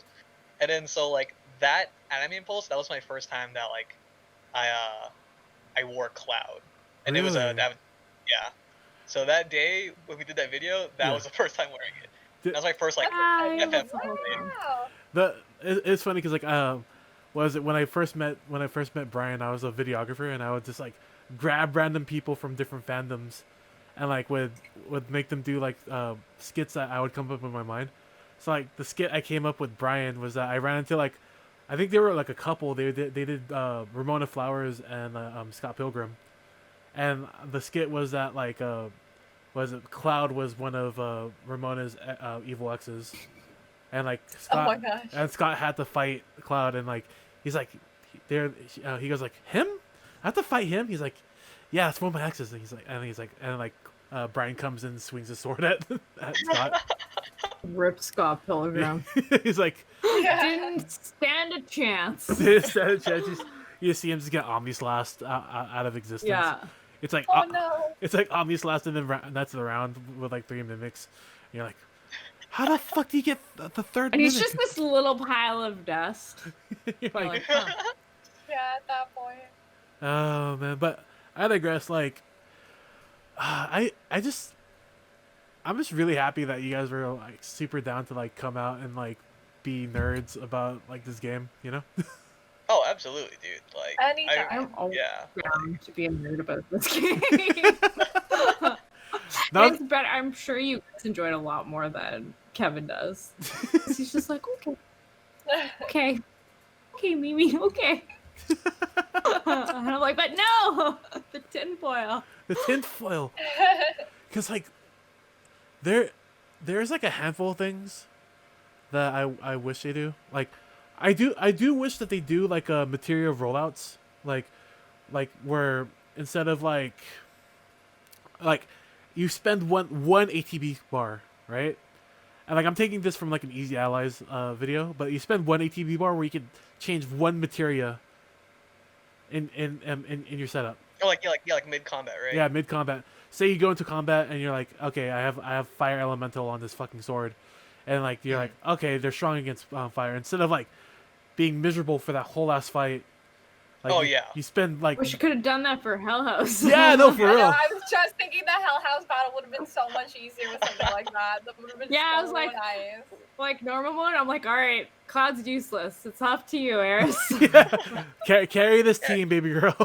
like, You they're got it, like- girl. You light them up. Because like in FF10, you can use up like a turn to switch your current weapon.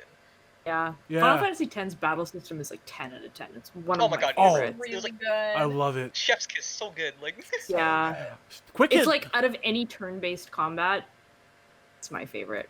quick hit was fucking broken though. Quick hit was like, it was. Yeah, I feel like though with that game, if you grinded, you could like just overpower any boss. Like attack rails was super powerful and broken. Yeah. But if you sort of didn't grind and you kind of maxed your stats so that the bosses were still fun, like quick hit wasn't that broken. It was like Mhm. it's like useful and required for a fight like penance, Mm. which is like an hour fight anyways. It doesn't really make a difference, but I felt like attack rails was really broken. Yeah, like I'm But there's like awesome challenges you can do with that. Like I want to try a no sphere grid run. Yeah, yeah. because the these sphere days. grid it's nice how you can customize like your builds of like all the characters with the sphere grid. And was it with the HD remake when they released it that they added that option where you can start anywhere? Or was that something that was always like Yep. in That- tech? No, Oh. that was the Okay. HD That's right. remaster PAL Pretty sure that was version. Oh, no, yeah, they- like they- a new one they did. They had that for the international version, like Oh, version. yeah, before the like that was when they put in penance and that hell fight. But then like the HD remake was like, hey Westerners, remember this shit? We're gonna give it to you too, all right? Yeah, have Finally! fun! Yeah. You can have this too. Yeah, like 15 years later, Jesus freaking Christ. Just like Kingdom Hearts with the Yeah. HD remixes. Yeah, with Yeah. Final Mix, it was like you can finally Yeah. have Final Mix. And I was like, I was God, I've been waiting for oh my this. god. Yeah, same. I was like, as a kid, I was always just like despairing over. I was like, I'll never have it. It's only in Japan. And then Final Mix has happened, and I was like, And you're like, and I'm an adult and I have money and I can He's buy not buying. myself. My mom just I have to buy it for me. yeah. I remember like one of my friends had the Japanese PS2 and he had Final Mix, and I was like, dude, can I please borrow it and play it? I played like through Twilight Town, and I was like, God, I'm just guessing what everything means. I couldn't read Japanese. I was like, okay, I know this is a potion. Like, I didn't know which one, but I know Makes it's a game work. You're like, well, what is this Yeah. item doing? Guess we'll find out. Better not use it at a moment where I really need healing. Yeah.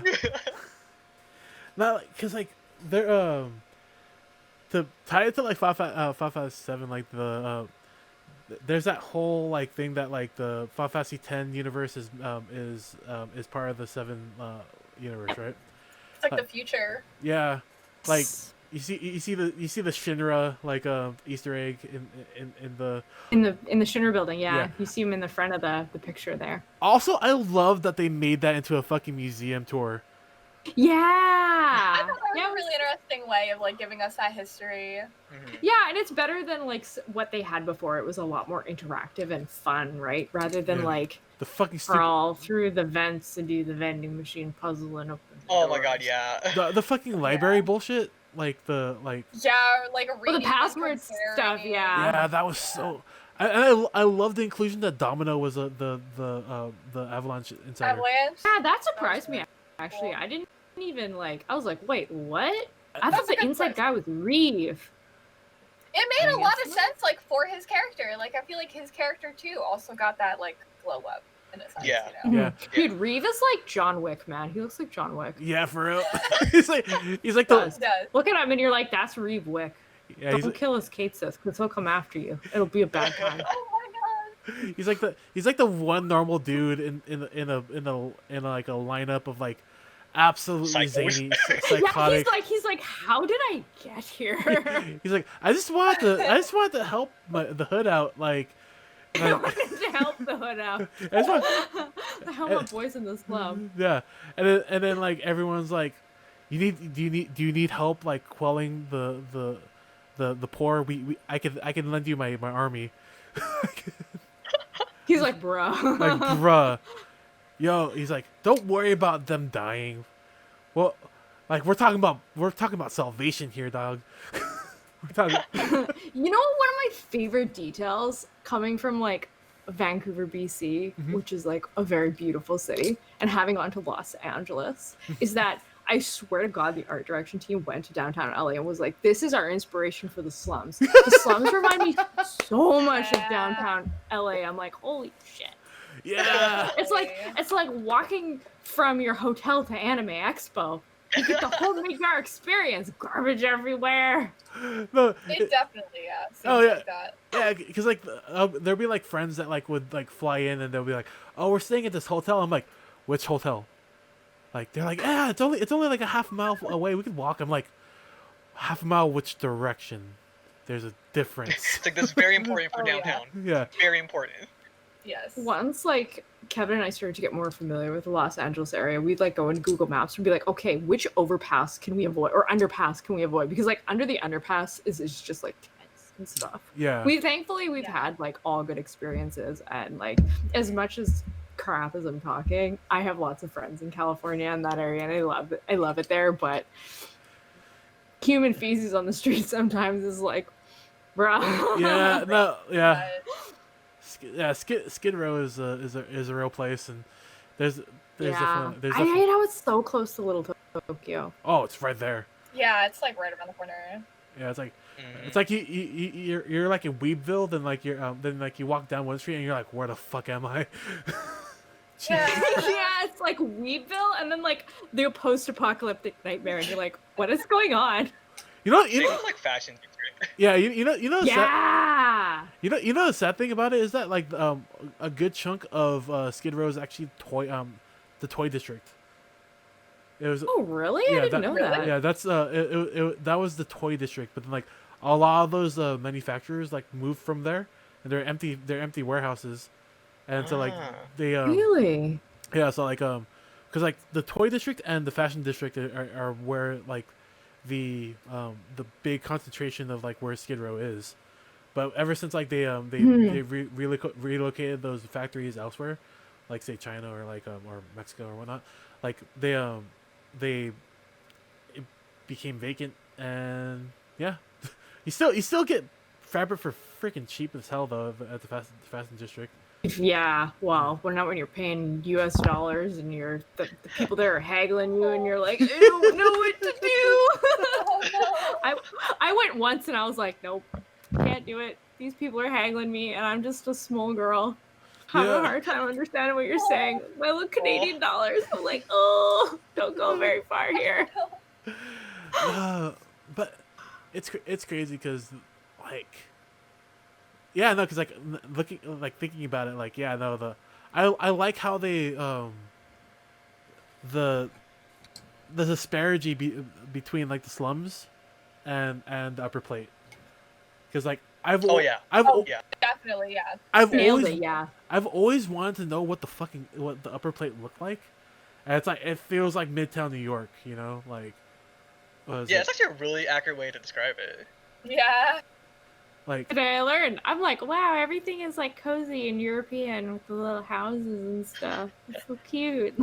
But today I learned it's like New York. I guess I gotta go there and check it out. Yeah, and I love anime New York. Well, when it's safe in 2025 and we're all we're all, Can go back there. Dude, like my favorite. You'll be a little more optimistic than that. Nah, I'm joking around, but like to that point, it's just like I wonder how they're gonna do Fort Condor. I wonder how they're gonna do Junon.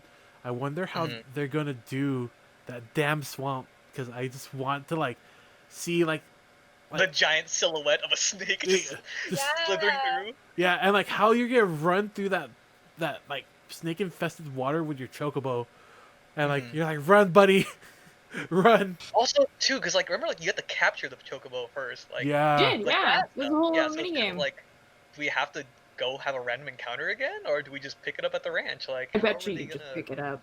Like watch, they're gonna do this whole thing of like it's like a mini game with Goshel Greens. Yeah. Probably, yeah. They make it into a little game. Yeah, I'd be like, but then like I the one thing I wish they do is like in making a golden chocobo, like I want them to like make a reference to like the old method of getting a gold chocobo. Oh yeah. Yeah. Chocobo racing. Yeah, not like like because like there, this is really fucked up, but there's like if in order to get the gold chocobo quick, there's like a level of incest that you had to breed that fucking gold chocobo. Yep. Yeah, and that's like breeding in general though. Like dogs, they're all bred that way. Yeah, and like it's like one of those things. Like man. That's why like I want them to like reference that. They're like, yeah, we improved our method of breeding the chocobos. I'm getting you a gold chocobo. Oh man. Yeah, it's been like inbred to like bring out the gold plumage, and it can do anything. It can walk on mountains and water and whatever. Yeah, it's like it's inbred as all heck. It's inbred as all Yeah. Could croak over dead or die from like breathing complications, but it can walk on the water. But and it could go over mountains after going on water. Yeah. No, but pretty sick chocobo. I can't wait for Wutai. Ooh. Wutai. It'll be really That'll cool be to good. see I Wutai. wonder, like, if they're gonna keep Don Corneo as like salaciously after Yuffie as he is in the original, because that's like no. That's like no land. God. Yeah, no, Yeah. like I feel like I feel like they're gonna like I feel like Elena's gonna be the lightning rod for that, because like she was up there too. Yeah. So like because Yuffie's young, man. Yuffie's like 16. She's called the like call up the 16. FBI. yeah, she's like 15 or 16 by the events of like 16. the original film. Yeah, so like I'm excited for that, because I actually read on the way to the smile for Yuffie too, like, and like they wrote Yuffie to be such a spaz, and like really egotistical and selfish, but like I feel like they could keep those elements and like still write a good character for Hmm. Maybe like she'll have like a because like Yuffie was an optional character in the original game, so she didn't really have a character arc. But now that I'm sure she won't be optional, they can give her selfish egotisticalness, and she can like grow as a character, right? Yeah. And have like a more complete character arc. Same with Vincent, right? Yeah. Like Yeah, 'cause you Vincent's just another get to do the character, whole like with them in that mansion. You have to Yeah. find the code and stuff. Yeah. Yeah, because sleeping in the coffin. I can kind of relate. Cause, Let me sleep. I'm like, same, buddy. Because like when it comes to Yuffie and Vincent, I feel like they're gonna be mandatory characters. I also feel like Absolutely. they're mandatory characters. Like was it like they feel like they're too integral to the story to pass up on them. I'm excited to see how Yuffie plays as a character, like her fighting style. Yeah, me too. I'm saying, That'll be really interesting. Yeah. yeah, she's gonna start. She'll be like ranged and melee. It'll be really cool to see how that plays out. And if she can just like throw shit in your inventory, like you see her huck one of Cloud's swords. Oh my gosh. Oh, yo. But that's her mechanic, right? Throw. Well, Yeah. I mean, the throw is a throw materia, but like you know how they each have like a special. I bet you throw will be her special, and she can like throw items. Oh, what? That'd be cool to see. Because like the PH was it the PHS? They alluded to it during the puzzle at Hojo's lab. Yeah, that was a cool level, that Hojo's lab. I loved Yeah. the music there. It was Yeah. so ominous. I was like, oh, I hear the notes of the song. Because like the like to what Brian said earlier, like how are you gonna make a 45-minute game section in the original game like a whole game, right? Like I feel like a lot of the exposition and like things that like were explained in the last third of in the original Final Fantasy got shoved into into this remake. Like, what is it? It wasn't until like later that you find out that Sephiroth is a big bad. Now it's like right from the get go. You're like, yeah, no, like this motherfucker is evil. Like, because like in the original, you think that like maybe he's like just like a hero that like is like super overpowered and like he could be your last party member, you know, to save the world against Shinra. Anti-hero. You know, but no, he's evil, and like we all know he's evil, and it cuts out like a lot of that mystery from the original game, right? Yeah. Yeah. So in that, like, what is it? Like, how do you get cram like this 45-minute section into the whole game? You do that, and you make Hojo's lab a whole ass fucking dungeon. Dude, literally, like that part, I was like, wow, we really just gonna go through all this right now and do the puzzles and like, I did like though that they separated the party and you had to play as like Aerith and Tifa. He's the girls and the boys. Yeah, like doing their own thing. I And like even playing the girls. fight, I was like, yes, team girl. Yeah, like even the boss fight when they split them up and you have to fight like. That was really cool. That was really well done. Yeah, and it was like it felt seamless too, and I was like, oh my god, it's on to you guys now, and I was like, oh my god, now we're just gonna fight here outside too, like on the top floor, like this is insane. Yeah, Yeah. part of me wishes that they figured out like Red's fighting mechanics. Oh yeah. Well, that's even true, if they did, how much of him would you have actually had to play? Like he wouldn't have barely any weapons, or like, how would you unlock his other limit break? Well, I mean, I guess like there's the secret boss stuff in the Shinra training thingy mabob, but I think they just did it because like you only get to play Red 13 for like the last like 3 chapters. So. I feel like that made sense. Like it didn't make sense, I guess, like economically within the game files to include all of that data for Red 13 for such a small part. Yeah. Mm-hmm. No, I get it for a logistics standpoint, but like as a person that like is like a fan of like how they incorporated, like every character had their own unique battle system, battle mechanic. Yeah. Which is different from the original game. Yeah. Everybody except Aerith was statted very, very similarly. Yeah. It was like it was like slap the enemies until you hit C99999, and you're like, yeah, I'm strong. Like this one is like, oh no, like there's a lot of nuances, and I love that about the system, right?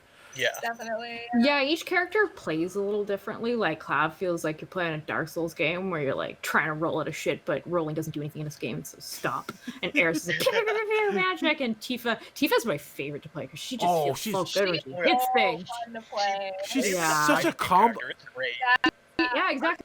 Because like if you set up your controller so that you can actually attach combos to buttons, like she could really feel like a fighting game character. Yeah, and no, like fucking. Yeah, I think it her feels good. ATB bar refills like instantly. Yeah. Like, it's Yeah. crazy. Like if you have the right build, you can just keep going.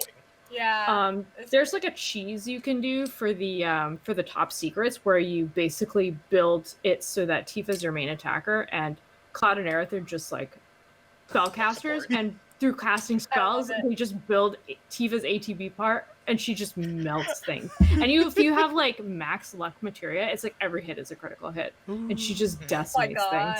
It's insane. It's like you can do like people who have like timing and all the equipment and all the materia mastered can do this, all 5 of those bosses in like a minute and a half. Yeah, it's insane. Crazy. I think like my clear on it is like 3 or 4 minutes or something, but like I've seen people do it in a minute and a half. I'm like, damn, that's so wow.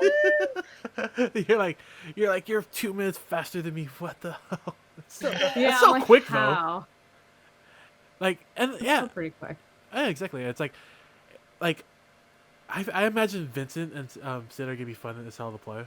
Like, dude, Sin's Dragoon Gang, man. Yeah, dude. Dragoon Gang. He just summons. He's already played FF14, so I'm like Dragoon Gang. he just summons High Wind out of nowhere and starts barraging people with fucking like the. I hope he like drags on a cigarette. Like at the end, that's his like battle point. Take the drag. Yeah, like I wish that like he's like just this hardened like fucking cursing all the time. Like he's like a mechanic. Like I have a couple mechanics that hang out in my stream, and they're like, "Oh yeah, the mechanic room. Every second word is the F word." I'm like, "Wow, cool." Like, today I learned like that. Like on when Cloud, like when you do like Ascension and stuff, like when there's Limit Break. Like I remember the first time I used it, he was like, "Let's dance, asshole." I was like, my favorite swear is when the ladder falls and Aerith is like, "Shit." Yeah. So good. It's so natural. Like that part happened, I like stopped and like I was like, did Aerith just cuss? Of course she did. That's totally in her character. It's totally. She would never say a no word, Aerith. You know, like when she's hanging there too, it's probably really evil of me, but I legit just waited there. I was like, I wonder if she's actually gonna fall, or if I just sit here and don't do like anything, it'll just hang there forever. And so I waited for 5 minutes. I was like, 5 minutes. I was like, is she gonna fall? Like, is the game just gonna be game over? It's like, oh, Aerith died. I'm like, oh my gosh, she's just hanging I'm like, there. you, And I was you like, waited 5 minutes when you could continue the story of the game. I was like, oh, okay. So the other thing too is when I was playing through this, because I knew like, okay, it's only Big R. I'm like, I'm gonna milk every moment, like as much as I can, like as possible. Yeah. And like, especially when I got to Shinra Tower, I was like, oh god, like we're getting towards like the end. Yeah, end. So, you're like, I'm man, gonna explore every corner. I'm gonna go through like everything. I'm gonna see if there's like any secret stuff I could find. And I was just like, okay, I'm just gonna just try to enjoy it, because after this, it's like, dang, that's it. Like, I gotta wait like another 7 years for part 2. Exactly. When do you think the next game is gonna come out though? Like realistically. 2023. 2023. Yeah, I'm kind of thinking 2023. That's I mean, I feel like because 2022 maybe. yeah, they already have. Depending on if they go for like a large chunk Exactly. or like a little chunk. Yeah. I definitely think like 2022 at the earliest, especially with like the COVID pushback and everything. I think maybe they could have done 2021 at the earliest, but I think especially with COVID, 2022 at the earliest. Yeah. Watch Nomura's like, all right, holiday 2020. Y'all got. I would be like, you just saved 2022. Like, I'd be like, bruh, the game isn't gonna be good. Go back to the drawing board. Don't BS me. That's true. No. I ain't giving you my money. I smell BS. plus, I mean, Okay. like, we got have Final most of Fantasy the, like, 16 to development tide us over. Oh done. yeah. Oh, that is very true too. Yeah.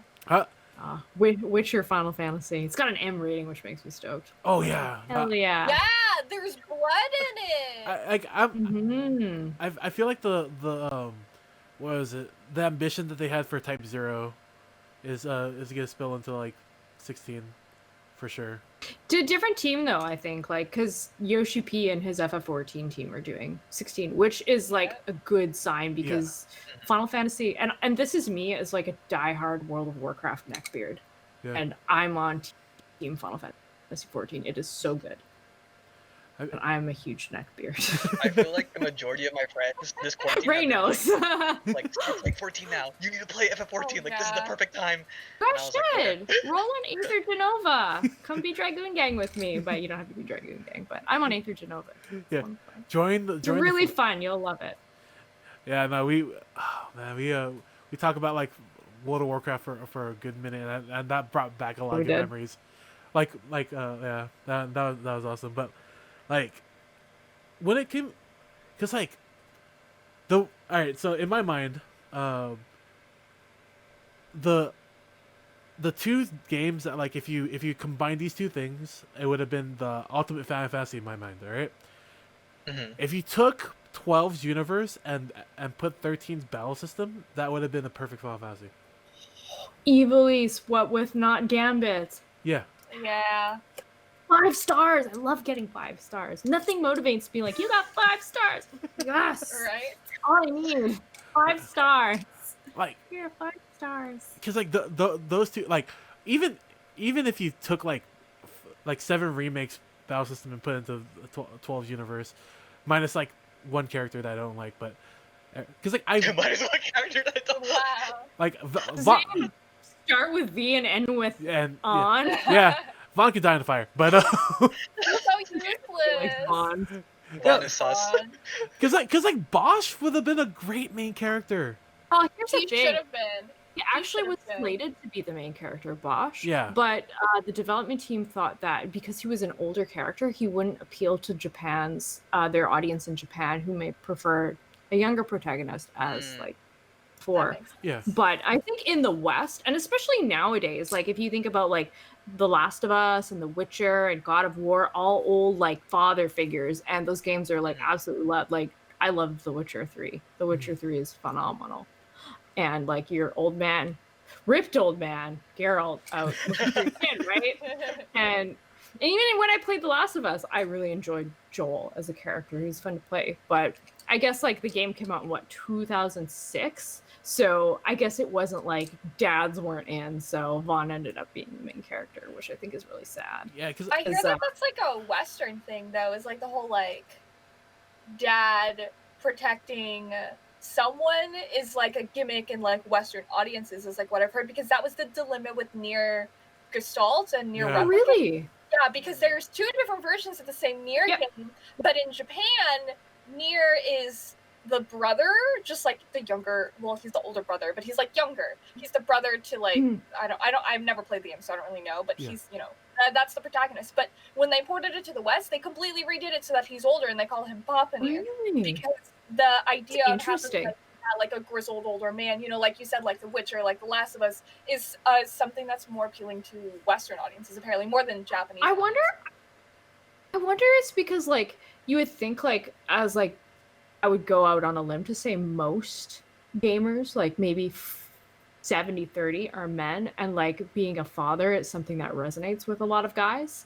But who knows? I mean, like, yeah, I don't know. I would just think like I don't know. It just seems weird that it would just be something specifically in the Western audience that they felt like only the West would enjoy. yeah, because I would. That's too bad. Like, Yeah. Bosch would have been a great main character, like Bosch. Yeah, because Yeah. I attribute those decisions actually as like it was like the advent of what is it, The Spirits Within, that movie. Oh, okay. Because like when that movie came out, it was like Final Fantasy 9, Final Fantasy 10 came out, like Square Can Do No Wrong, Spirits Within came out, and it was the biggest fucking Beginning bomb. of the end. Well, you know what's interesting too? Yeah. There were 2 companies. There was Squaresoft and there's Tri-Ace, and they merged to make Square Enix. Yeah. So if you're Squaresoft, obviously Final Fantasy, Chrono Trigger, Super Mario RPG, Yeah. those games. Tri-Ace, it's like Valkyrie Profile, I think Star Ocean. Star Ocean. So both JRPG like kings in their own right. So they merged, and when mergers happen, it's sometimes you don't get the Giga JRPG king. You just got like the JRPG incest Joffrey. So not to say that Square Enix is bad by any stretch of the imagination, because obviously they killed it with Final Fantasy 13 or Final Fantasy 7 remake, and like development teams are different. Like it's not like Squaresoft makes every game. It's like this team does this game, this team does that game. Square is just like the giant conglomerate. Mm-hmm. Yeah. That's kind of what happened, and that's like seen as a lot of people's beginning of the end. Even though Final Fantasy X is technically Square Enix, and it's like, in my opinion, the best Final Fantasy. Maybe objectively, maybe not, but I would say it's the best one. But after that, it's like it definitely sort of dipped, Yeah. But Nier Automata is like super popular, and Final Fantasy 14 is killing it, and Final Fantasy 7 remake is killing it. So like, on the upturn. No, because like they're doing their thing. Yeah, because like 7 remake actually like gave me like confidence into the company back. Like, Definitely. like I was holding on to like the idea of Square Enix, like for like the longest time. Nier Automata was like a good like, hey, we actually make good games. But in the back of my head, I'm like, Yoko Taro. yeah. But like in the back of my head, I was like, that's Platinum Games. They made that game like fucking solid. And Yoko Taro's like crazy brains like made it like, JRPG. He's like one of the 4 developers of the apocalypse. For real. Him and Miyazaki and like Hideo Kojima. I'm not sure who the 4th one is, but it's those 3 plus like one other guy. Definitely. Nomura, maybe? I don't know. I wouldn't put Nomura him with his up there. Kingdom Hearts universe. That's Nojima. I don't think that's Nomura. I think all that wacky shit is Nojima. Yeah, no. FF8 and all the time travel shit, that's Nojima. He likes weird ass time travel shit. And then, like, Motomu is actually like the scenario designer for 13, and like was a lot of the Force Ghost shit, like the spirits and like the Harbinger of Fate. Those are like motifs from 13 that like Motomu brought into remake. Like that's where that I learned. That's where that came from. But it was like one of those things in the back of my head. The whole idea of like destroying fate. Yeah. You mean? Yeah, or like just asset. Oh, destroying fate. Okay. Yeah. Like I definitely see it. Yeah, because Motomu did like played with like fighting against fate in 13 specifically. Like if you had a drinking game. Good. Oh, I was going to say, well, if you think about Final Fantasy VII Remake in the sense that it is a remake, a redo over, that the characters are trying to, like, redo what they had done in the past to, like, quote-unquote, get the good ending. Yeah. You could sort of think of it as the same way as, like, challenging fate, so it sort of fits. Like, all right, just out of curiosity, if they gave you a $50, what is it, Aerith Lives DLC, would you buy it? No. I don't think I would. It would change the story too much. I That's would. like one of the pivotal things that makes FF7 story, in my opinion. Yeah, I would. I'd love her to death, but I would just to see the big ass meteor just come in and obliterate, and like just Nojima going like, haha, you thought. You died. I actually think that what I think is like sort of lost in the art of this AAA game playthrough movie is the element of choice, and like The Witcher is a great example of a game that does choice really well, because there's so many different endings you can get. Like Ciri lives, Ciri dies, you with Yen, you with Triss, you with Dandelion, you alone into Toussaint, like old sad man. What I think, and the example I think of is always The Last of Us, because there's a sequel for some reason. But in the game, the ending is pretty cut and dry. But before I had played it myself, I thought, oh, I bet you make a choice. You can save Ellie, or you can let them take the mushrooms out of her brain. Yeah. But you don't make a choice. Joe just goes in there, guns a-blazing like Rambo, First Blood, and saves Ellie and shoots the doctor. Yeah. And I feel like it would almost have been more powerful for the player to make the choice. And I think when you, the player, can make a choice, the story is a lot more meaningful to you. Like, I'm not a ship war person, but like the debate of Aerith versus Tifa ship is like still ongoing to this day. It's been like 17 years, and it's just come back with a vengeance. Oh, it is. Yeah. And I'm like, you people go outside. Who cares? Let the people enjoy the things. Anyways, like that choice though is what makes people so passionate. And if you could imagine, like, if they did give you the choice to save Aerith, and you did save her, but at what cost, right? And then you would play the game, and that would be your ending, or you choose to let Aerith sacrifice herself, and you would get that ending. And that the sort of the element of choice, I think, would be a really great way to let the player decide and like bring more of the player's like thoughts and feelings into the story. And it's something that is really lost on today's video games. Yeah, and I feel and that. It was a lot more like prevalent in older games, at least. I feel that the most I think it would be hilarious, but it'd be one of those things where you make that where Are you laughing at my girl?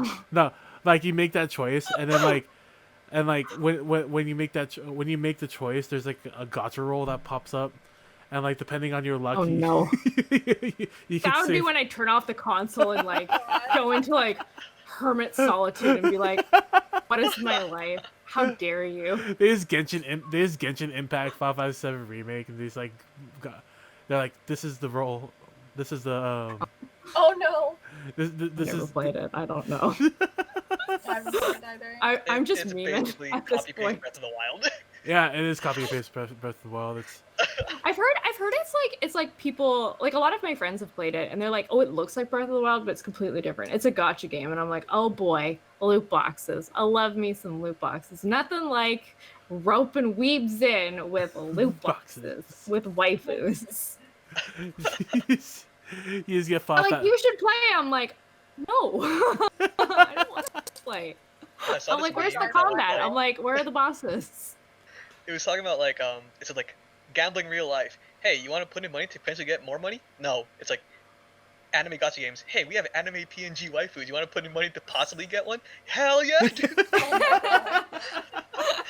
Oh no. Oh, you know, it's like all those memes where it's like weebs and like there's like a skeleton stabbing, and it's like, and the sword says like fucking, and they're stabbing like other weebs, and you know, it's just a really relevant meme. God. You know, there's actually like one thing that's making me want to play Final Fantasy 14, is that I found out there's mahjong in Final Fantasy 14, and they have mahjong? they have mahjong. I didn't know that. I know that they have Gold Saucer, where there's just like a bunch of games, and you can get like a bunny suit for your character, and that's really cute. Yeah. Yeah, it is really cute. I'm like, I wonder if my Vera could wear bunny ears. She'd have 4 bunny ears. I think 5 people during this quarantine have tried to rope me into like getting into FF14, and the reasons they've told me specifically is like, hey dude, you can get Cloud's outfit, you can get Cloud's bike, or it's like, hey dude, you can get Noctis's car, you can get Noctis's I have outfit. Cloud's outfit. And I'm like, yeah, you can get his Advent Children outfit, right? You should actually if you're a general, like for me, I'm a simp for any Final Fantasy game. Like I love all the games to death. And it's like Final Fantasy IX in that it is a Final Fantasy for the Final Fantasy fans. Like the developers know their fan base. So there's like in one of the patches you fight Ruby Weapon. Yeah. Yeah, it's really cool. Oh, man. I don't know if you guys are FF8 fans, but there's like an Eden boss battle that plays the entire Eden summon entry. If you wipe on the boss, you have to watch it again, and Eden has a very notoriously long summon sequence. Like there's Sid, and there's Biggs, and there's Wedge, and there's Jesse, and there's Garlemald, and there's like Boogles and Chocobos, and most importantly, there's a fat cat. He's so cute, and I want to die. Can you get that as a mount? You can get him as a mount and a pet. I have him. Okay, so I have this little one, and they Square Enix has actually released a beanbag sized one. Ooh. Oh my god! So you know I pre-ordered that shit. Oh my god. So if you want to play Final Fantasy 13, that stupid chonky fat cat is like the #1 reason. Like, you can get a mount, and when you mount on it, plays this music, and like when he runs, he's fat. You can see his little toe beans. Oh my god! It's like a joke on my stream, like, oh, he's so chunky. They're always, and my stream community is wonderful. They're always like clipping me, like making dumb faces and noises at the stupid fat cat. But yeah, don't play World of Warcraft. Play Final Fantasy 14. Such a slippery slope. It's just like every day I slide a little further into potentially playing 14, and I'm just afraid of the day that I will fall in. Like if you've ever played WoW, like at any like rating level, it's very like emotionally draining because you're constantly like worried about other people and like worried about your DPS and your performance and what the guild thinks of you and whatever. Wait, Final Fantasy 14 is like a single player MMO.